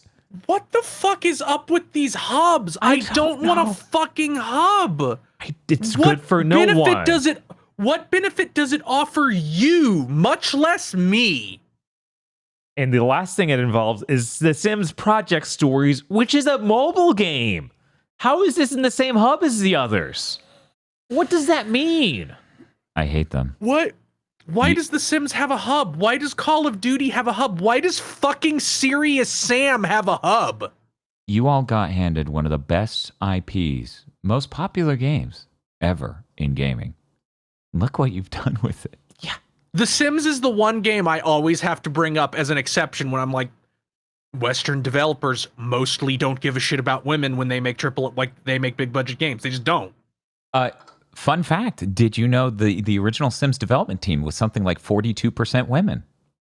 Wow. So when that game started really popping off because of word of mouth and a bunch of women finding the game weeks after launch and whatever, maybe that's because the sensibilities were there to design it for people interested in that aesthetic. No, it's much easier for us to just make toxic masculinity pink.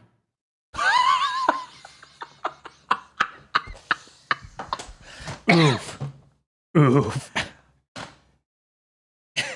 And that's all the EA news. Holy shit.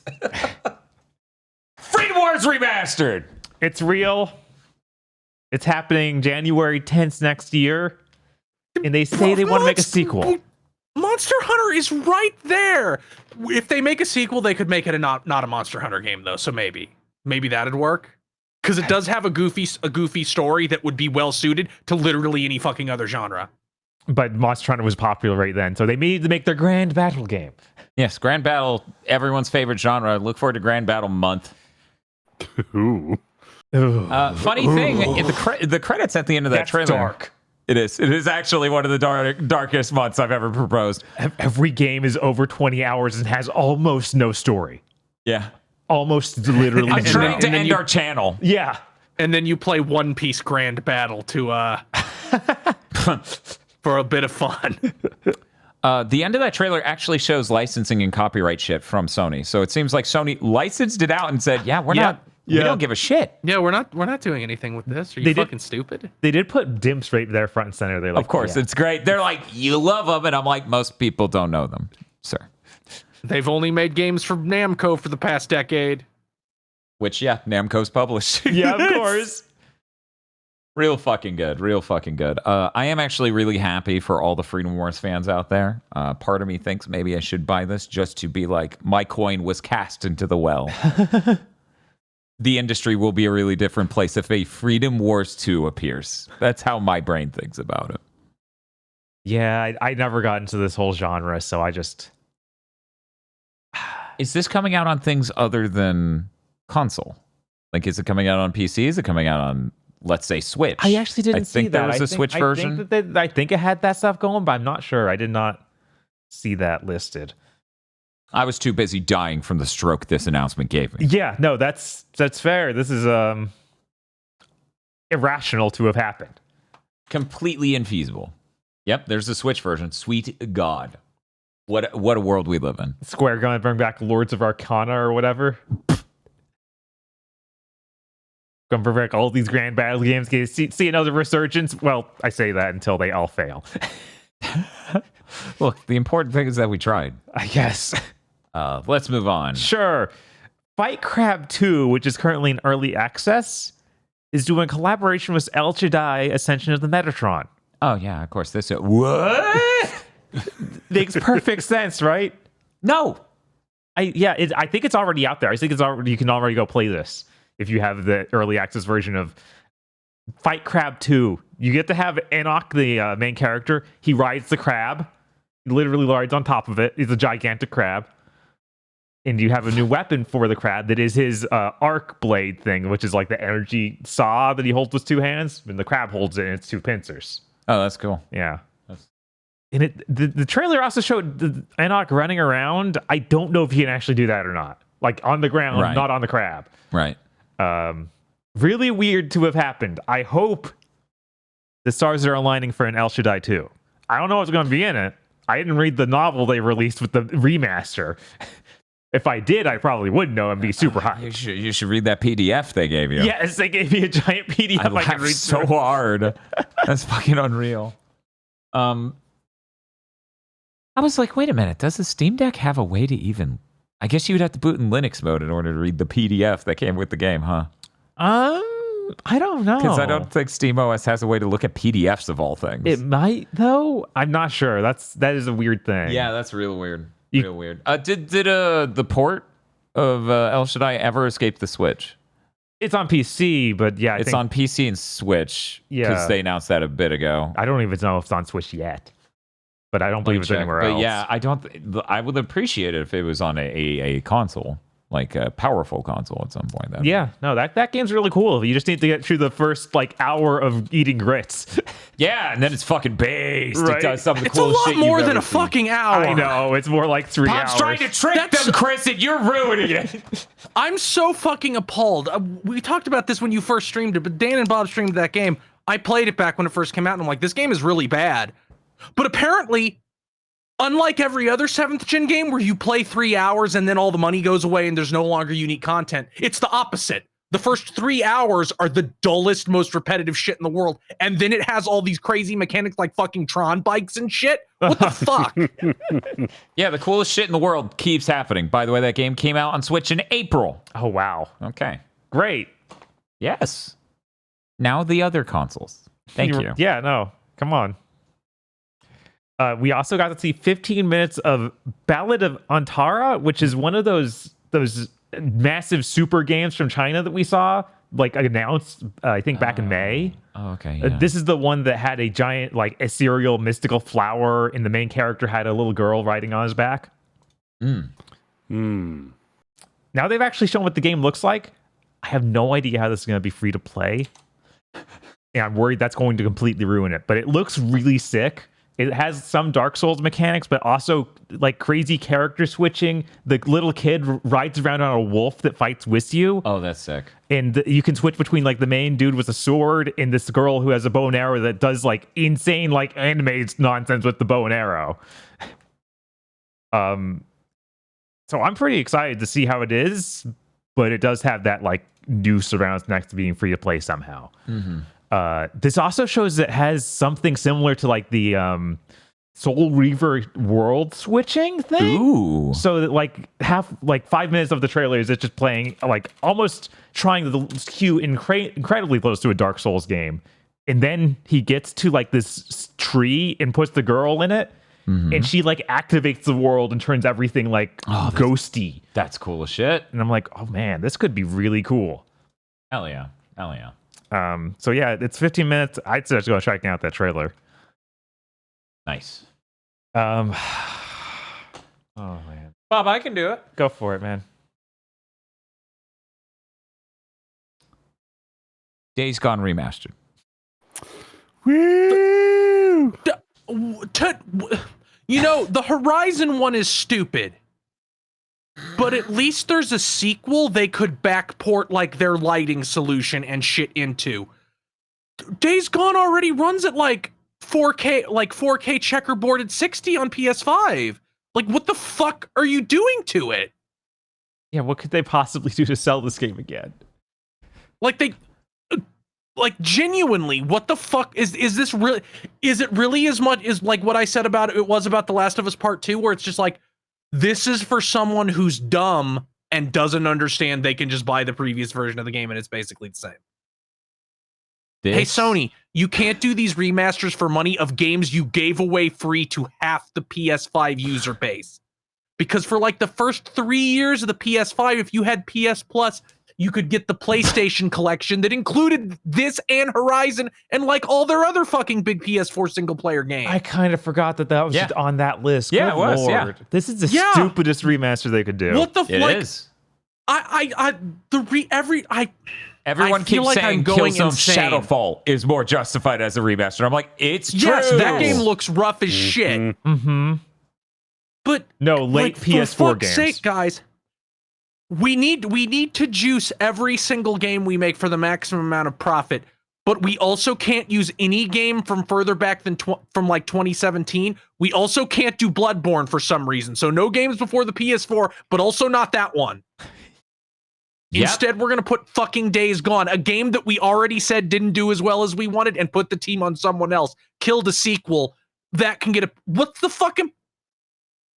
fucking brain dead. You better have something, Sony. You better have anything. You better do better than the fucking dog bottom expectations I have for you right now. Now, conversely, how excited are you for the Days Gone Remaster spoiler cast, Bob? I'm gonna age 10 years. I'm gonna age it 10 years. I will not pay more than $20 for the Days Gone Remaster. Yeah, the Days Gone Remaster spoiler cast happens once that game enters PlayStation Plus regular. Yeah, that'll probably happen within like 3 months. Or it gets just down to $20 in general. Have they even put part 1 on? Like The Last of Us Part 1? No. Part 2? No. This is going to sell worse than those somehow. I don't think this will ever hit. This is modern Sony. That's true. Modern Sony does not want to give you anything. Anything.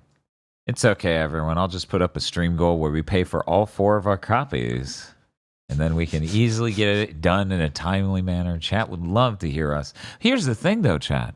We're not doing a new podcast. We're simply going to hire 4 actors with stunning microphone quality to record verbatim the original Days Gone spoiler cast. Jesus. Into a microphone. My God. We hope you enjoy the new podcast. Yeah, I don't know what they could even do. Chris was joking before we started the podcast that they add back in those removed moral choices. Yeah, they could add back in all the moral choices because they were in real late in development. Most of them is probably there. Many of them were voiced. Mm-hmm. So if they were like, sure, put it in. Fucking nobody's looking at this game now. We can let Deacon Days Gone be a fucking slaver. Who cares? Who gives a shit? More overtly. My favorite and let me make this brutally clear. If they made a Days Gone 2 now, I wouldn't give a shit. My entire attachment to the idea is that John Garvin is an insane person, and it's unbelievable they gave him $200 million to make a big budget video game. Like, without that aspect of it, who fucking cares? Who gives a shit? I'm really fascinated what people handed the Days Gone universe tone and lore and scope would do with it. It would just become every other Sony franchise. But that's the thing. I don't know that. I feel like they might go insanely hard corrective on the insane politics, pseudo-politics of the first one, and then it incenses the worst people on planet Earth. I'll know from the trailer, though. That's the thing. You show me the trailer for Days Gone 2, I can figure out whether or not I'm interested. Is that the fucking stinger at the end, right? To get people excited for the next one? That's going to lead to a really great video game. Absolutely. That they will never make. It'll incense John Garvin. Isn't that what I said? Wait a minute. Bob? Yeah. Let's move on. Yes, I have one more thing left. Platinum put out a teaser today for the 10th anniversary of Bayonetta 2. At least it's probably that. It's all in like Bayonetta runes. But people have like spaced it out and like, yeah, this would fit 10th anniversary of Bayonetta 2. So they might be doing something. Who knows? That could potentially get that off of the Switch. That'd be neat. Even if it's just over to PC. Yeah, I don't really have anything else to say. Like On the 10th anniversary, the video essay from Bob finally comes out. Yeah, sure. No, it won't. Yeah, that's still my least favorite Bayonetta game by a lot. Yeah, there are places on the internet would burst into flames if they heard that, but right. I don't know. I'm kind of there with you. It's like Just this because- is sure is the game made for game reviewers, and that's it. It's got so many cool scripted moments, though. Oh my god! I hit the dodge button at the right time. I mean, it doesn't have as cool scripted moments as one, No, and it recycles the weird battle chase moment, right, where you're riding the Hell Legion or whatever. It's been a while since Bayonetta 2. I wish I could articulate exactly what I'm referring to. it recycles but- the end of the game. Final cool moment. Sure. Bayonetta 2 has a lot of like weird segments. Mhm. I'd sure try it again if it's on something that isn't the Switch, though. Yeah, that would be nice. Yeah. I'd like it to run at a perfect lock 60. A weird concept for a fucking action game. I know, right? They should also put Bayonetta 3 on something else. They really should. Although at least that'll probably be fixed by the Switch too. Hopefully. Hopefully, you paid for that game. You damn well better make it work. Considering, I can't. Could they be like, no, it hovers at like 40 even on the Switch too. I would think that the Switch 2 Like, could with the- enforce it. Yeah, but- because it is so much more Hopefully. powerful. yeah, it should be radically more powerful if that power is available to back compat games. A thing we still don't know, but I would suspect, but we still don't know. Right. Yeah, I feel Nintendo doesn't like to. Nintendo saw that universal praise, and I feel like they wouldn't want to come in weaker than that if they didn't. If there wasn't some like the literal physical limitations of the universe was not preventing them. Yeah. Let's go ahead and move to Chris news. Darksiders 2 Definitive Edition is coming to PS5, Xbox Series X on October 15th. Presumably it will just be 16 running a higher resolution because the PS4 version is locked at 30, so it didn't get boosted boost. by the new consoles. Shockingly, PS4 owners will get a free upgrade. This game came out basically at the launch of the PS4. Yeah. Huh. That's insane. I might actually finish it now. No, you won't. You absolutely will not. Like the middle part of that game, like the middle, the like 30% to 90%, unbelievably grueling and repetitive. Oh my god. Well, who knows? Maybe we'll do its Zelda-shaped month. We keep talking about that. We had such a good time with Beyond Good and Evil. Darksiders 2 isn't even shaped that way. Close enough. It's in a series that was shaped that way. I guess that's true. Well, the first game was. Yeah. 3 Then is 2 wasn't as much, weird. and then 3 wasn't at all. Yeah, I don't. Zeldish. Man, that's so stupid. Like, everyone's yelling for just make another Zelda game that's normal from Nintendo. Darksiders sitting there like, we did it once and then forgot. I think Darksiders 3 came out before Breath of the Wild even, so it's not like they even had a window for it. Mm-hmm. It would have been too close to call from my memory, but yeah, no, it would have been real close. So They of course. confirmed that the teaser from their digital showcase that showed the Charred Council, the Elder Gods, sitting there was not for this. I'm still really scared it's for a remake of 1. Like, this honestly makes me more afraid it's for a remake of 1. Did War Master? I think that was all that actually got the bump to 60 because it was so much later, but I don't know Yes. for sure. Yes, that runs at 60. Okay. Good. So they should And feel they like also that's improved a fine. bunch of the models. Yeah, but what if they want to drastically remake it? Like, what if they want to make it a AAA game? Oh, then they should. Like, yeah, like it again, it makes no sense. I feel like it's impossible to remake that. Like, unless you're spending $100 million on it, a remake of that game would look identical. It's worth noting, I think it's exclusive to the PC version of this, that they added ray tracing and stuff. Oh, Yeah, I think that's only on PC. weird. Yeah, I would not expect that. But yeah, I'm scared. I already said the horrible thing about Dreams, so that bullet point can be marked off. We'd already talked about fucking Horizon Remastered being real. That Horizon show that they probably made this, at least in part, to land on top of, was canceled. We couldn't stop them all. Yeah, this was the Horizon show that was all going to be in the past, right?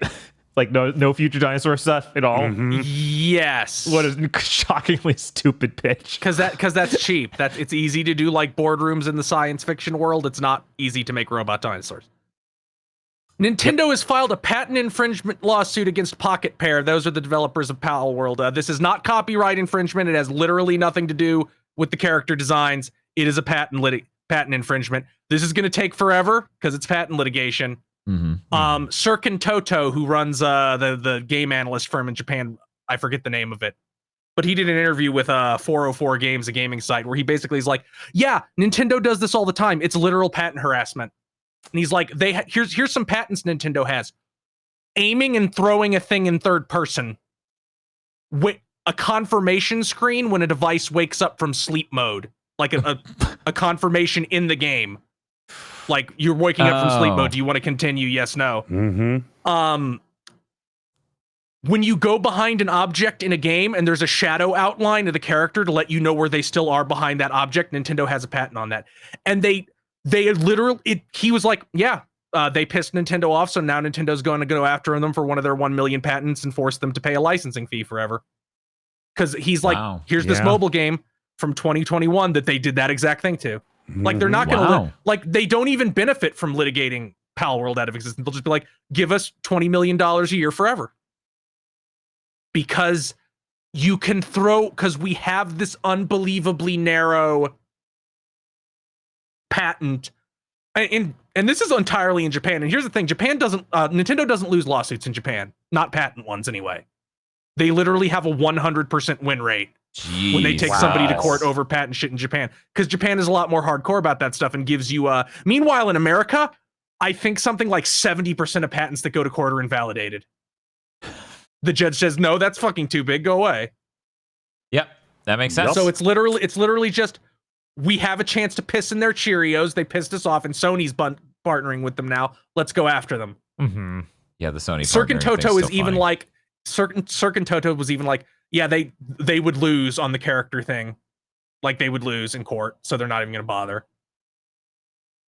Which is funny. I did more research into the Data East versus Capcom lawsuit that happened in in the 90s over Fighter's history. Yeah. They literally had, like, on the design documents from Data East, they're like, like that Street Fighter 2 character. And the judge was like, don't matter. Like, you don't get to own Karate Man. Sorry. And like, I'm sorry. They use the word like. It's like the same thing would happen to Nintendo. They're like, look at that pink lizard thing. It's exactly like Salazzle. And they're like, you mean like a lizard? This lizard that exists? well, that thing looks like like a fox that exists. Yeah, it's a really hard argument to be made in court, which is why countless times. But Lucario, you mean Anubis? Countless times, like, people have just done characters that were so blatantly another character, and nothing ever happened from that. Yeah, but you can't do anything. You can't do anything about it because your initial inspiration was so broad that you can't claim to own that.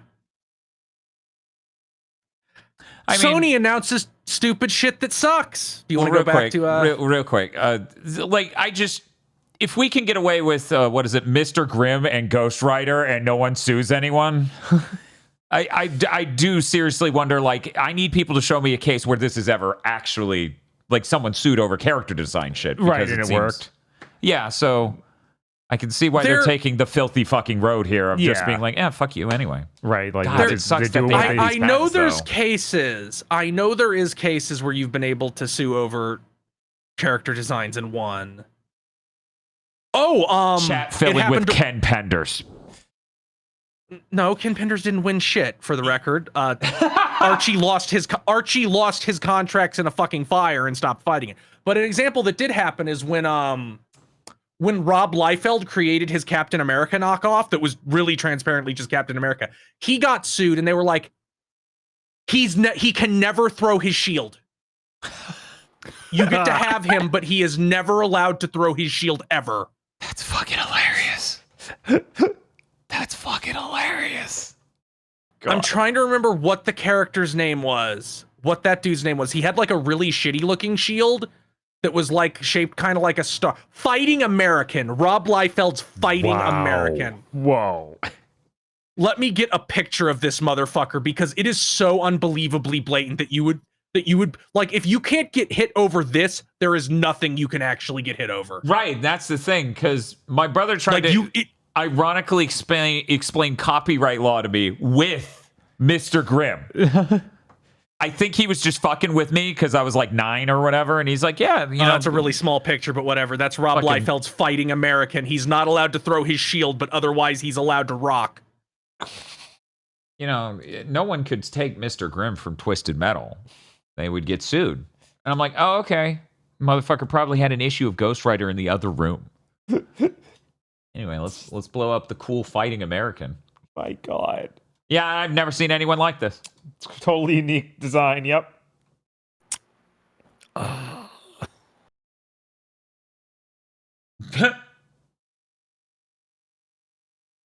Every time I've ever had to look at a Robert Liefeld drawing, it has been against my will. I love Rob Liefeld. He's such a fucking character. He's the only person who you could ever credibly argue killed someone with his artwork. Because Image got real big. Like Image, he went off with God, what is their fucking name? What is the Spawn creator's name? Todd McFarlane. Todd McFarlane and the Savage Dragon guy and the guy who eventually did Invincible, Robert Kirkland, I think. I think that's right. They went off and they were a bunch of Marvel talent. They went off and started Image, and Marvel started doing real fucking bad.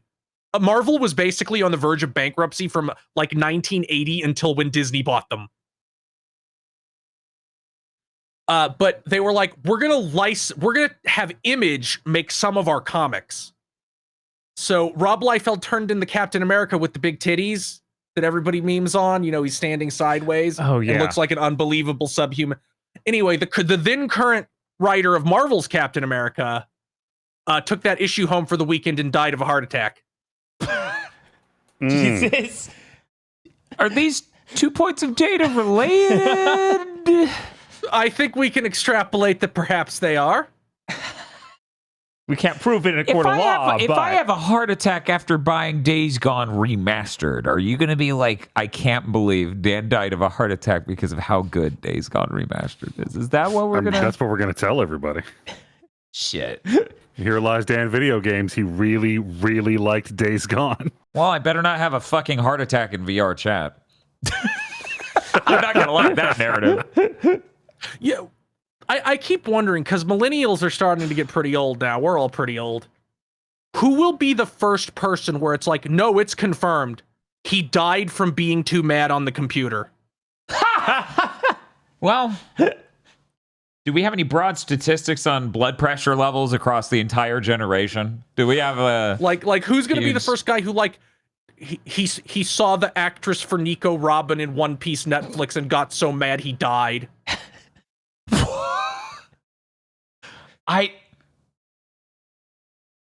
trying to imagine proving that. I'm trying to imagine the very direct, and then the security camera clearly he's collapsed shows. on the he's collapsed on the fucking desk. The paramedics get in, and there's like one of those anti-woke videos on the monitor. Yeah, I don't know. I honestly wonder if we have any statistics about like generationally higher blood pressure than the prior generation, or anything like that. I have to wonder. Tweeting out the image of the smashed keyboard as he dies. Does he successfully send it? I don't know. I might still be waiting for him to send. It was saved. We checked his drafted tweets, officer. He seemed to have been in the middle of writing "Get woke, go brr." It could be anything. We don't know how this tweet ends.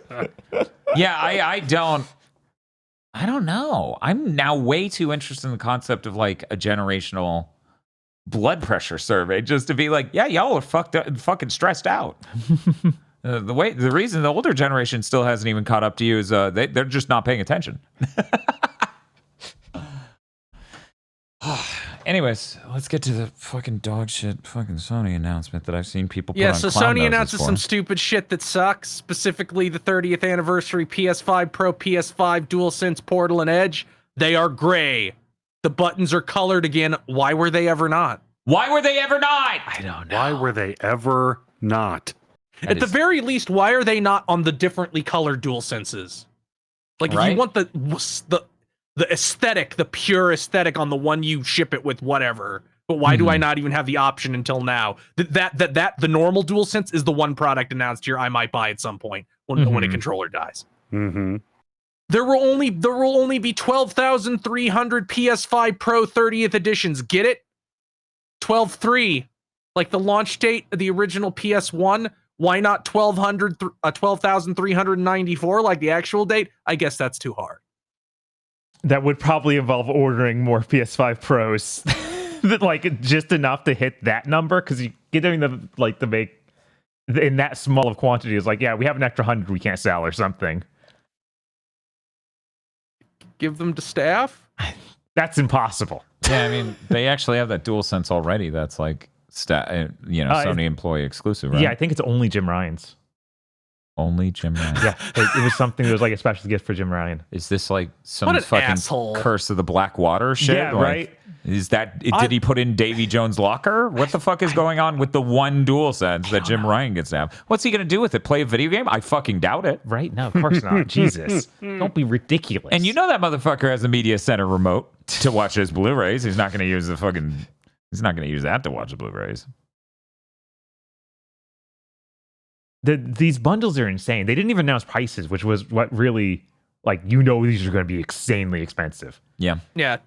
The PS5 Pro 30th comes with a gray faceplate for the drive, but not the drive, not the disc drive. Complete clown shoes. Yeah. What is Hey, going assholes, this is going to be $1,000. At Just least give it to me. it's going to be over that, I bet, because it's not the PS5 Does it come Pro. with an edge or something? It does. I think it does come with a Oh, the full package. Yeah, Yeah, yeah. If I remember correctly, it's the DualSense Edge. Yeah, there's like in a the whole charge package deal. stand in the In the stand. normal That's going to be like stand. $1,500. Yeah, That's yeah. going to be so fucking much money. Yeah. But not the drive. You package all... Yeah, everything but the fuck? drive.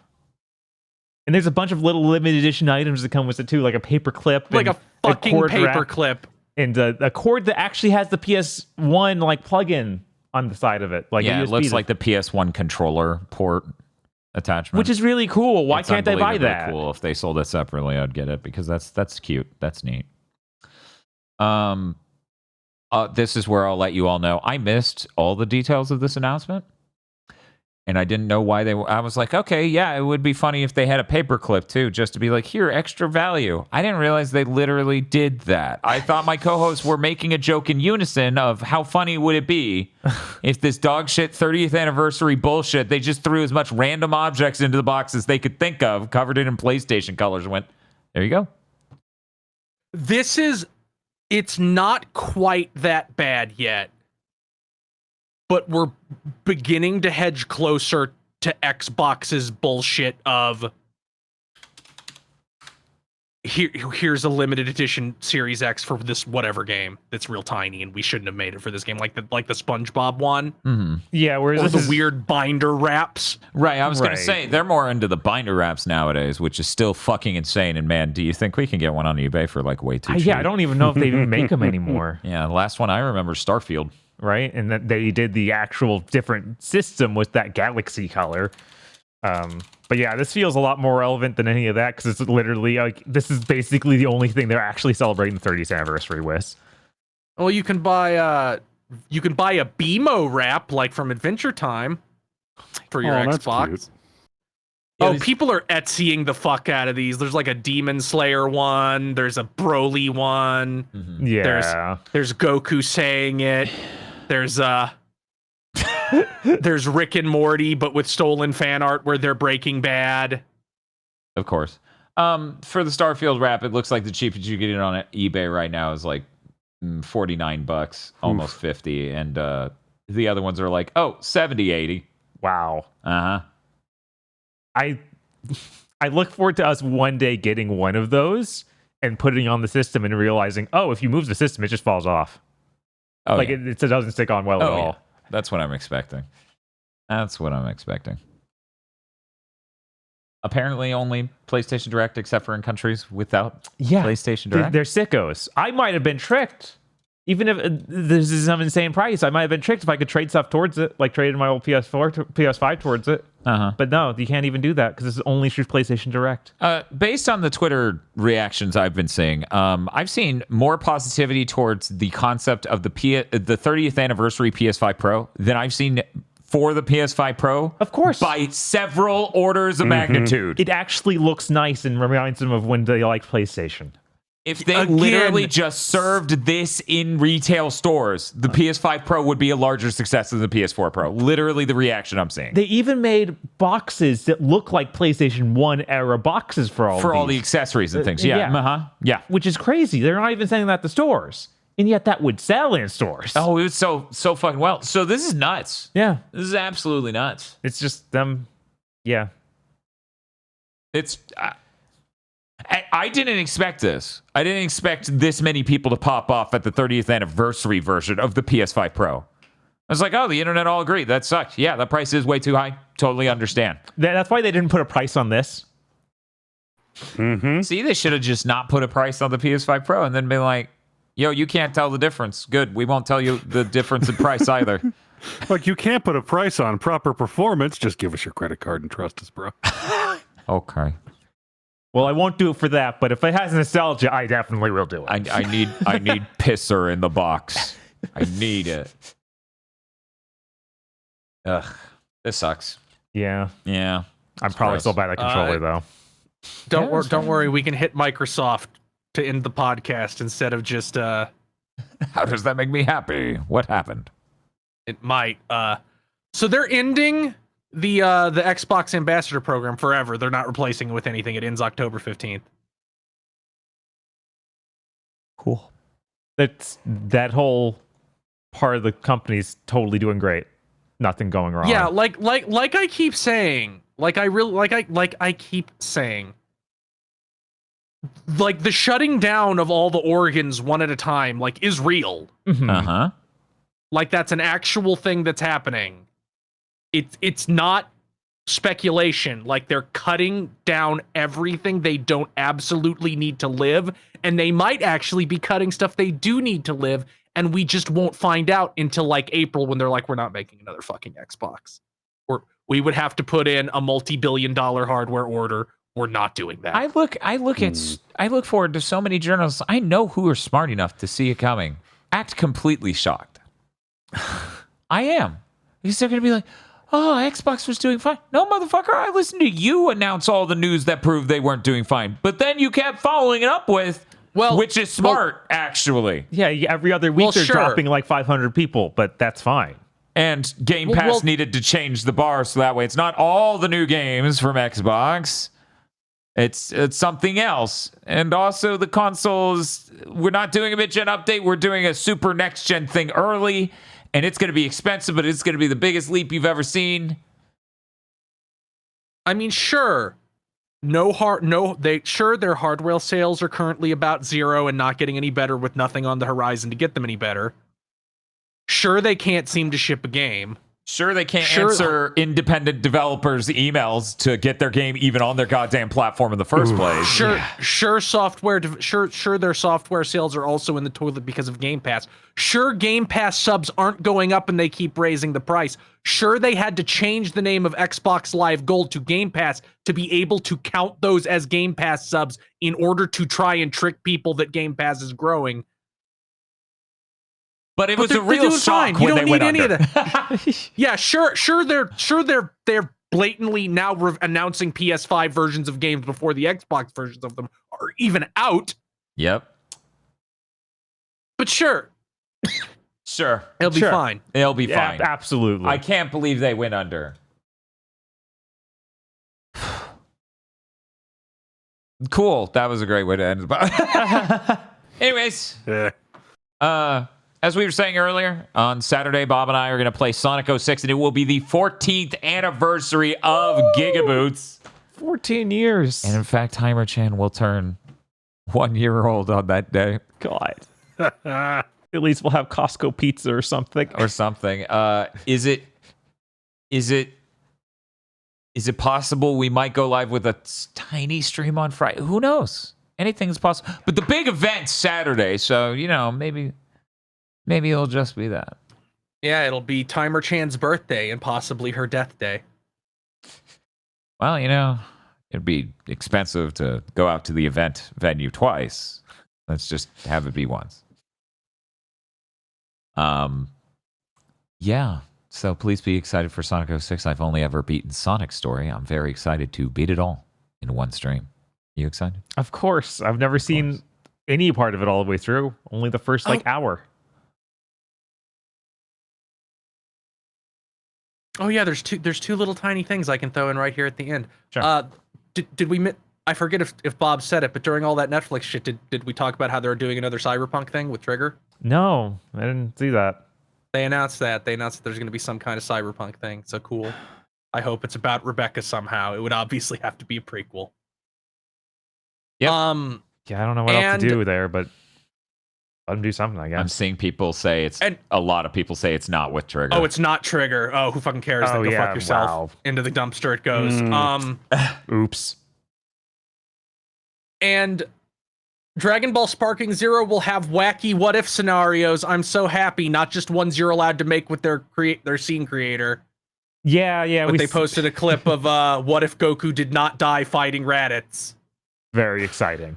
It is actually. I want to see Frieza get hit by a Kienzan so fucking bad. This actually. That would be great. This actually put this in the realm of, oh shit, I need to get this, don't I? God, I hope they do the Supersonic Warriors. The DS one had a bunch of really cool what ifs. Like, what if there was nobody left to fight Majin Buu? So Piccolo had to use the Dragon Balls to revive King Piccolo and then fused with him to become strong enough to fight Majin Buu. Shit. Another one as was many Namekians as it takes. another one was like, what if Cell fucking got everybody and Goku was like, Krillin, I'm gonna use the one day I can come back to life to teach you the Spirit Bomb and the Kaioken. You have to beat Cell. That's desperate. God. Damn it! Isn't that And game of like course, the good old Budokai 2 what if Cell absorbed Krillin instead of 18 and he becomes this tiny little shitty orange thing and Yamcha and Tien beat the shit out of him. They also announced all the rest of the roster, and that has like everyone left was just a bunch of movie characters. So there's Janemba, there's Lord Slug, there's Android Frieza. 13. Oh yeah, the one with the trucker hat, right? Yeah, the trucker hat. Nice. And Cooler. Yes, Cooler. Cooler Bara. Metal Cooler? Yes, Metal Cooler. Hell yeah. No Bio Brawly, though, and I hear that's some people are not picking up the game because no Bio Brawly. God, Bio Bro. Fucking Unreal Engine 5 just can't have that goopy of a dude. Bob was right. Ray tracing down, goop up. Goop up. I didn't see PyCon on the list. Did they announce PyCon already? Is there no PyCon? No. Is there no PyCon? I don't think there's PyCon or Tau Pi Pi. No way. Fuck this game. Yeah. Maybe the DLC. There's going to be 800 DLC right. characters. The DLC will never end. Yeah. They gotta feed all the PyCon heads in season 1. And they I have need like the whole Grand Kai tournament DLC. Oh my God! Could you imagine? Do we get to we get to play as the giant Hercules man? Yeah, Hercules. Who's like, yeah, we put Android 16's head on Raccoon's body. Like that was the Oh my animators. Be like, we need a character. Jesus. Yeah, and isn't the roster for this game 182? It's insanely huge. I have no idea. I think that big trailer they put out to show off the roster was like Frieza Soldier, and it was like one of the guys that Krillin kicked in the head is the second they got dynamic. It did include a lot of those things. That's awesome. Chris, I hear people need to keep an ear out on your for an unannounced thing and also fucking Redneck Rampage. So we'll see you all for Sonic 06 or maybe sooner. Who knows? Timer Chan's looking pretty small. Anyways, that's it. That's it. I want to end the. You know when.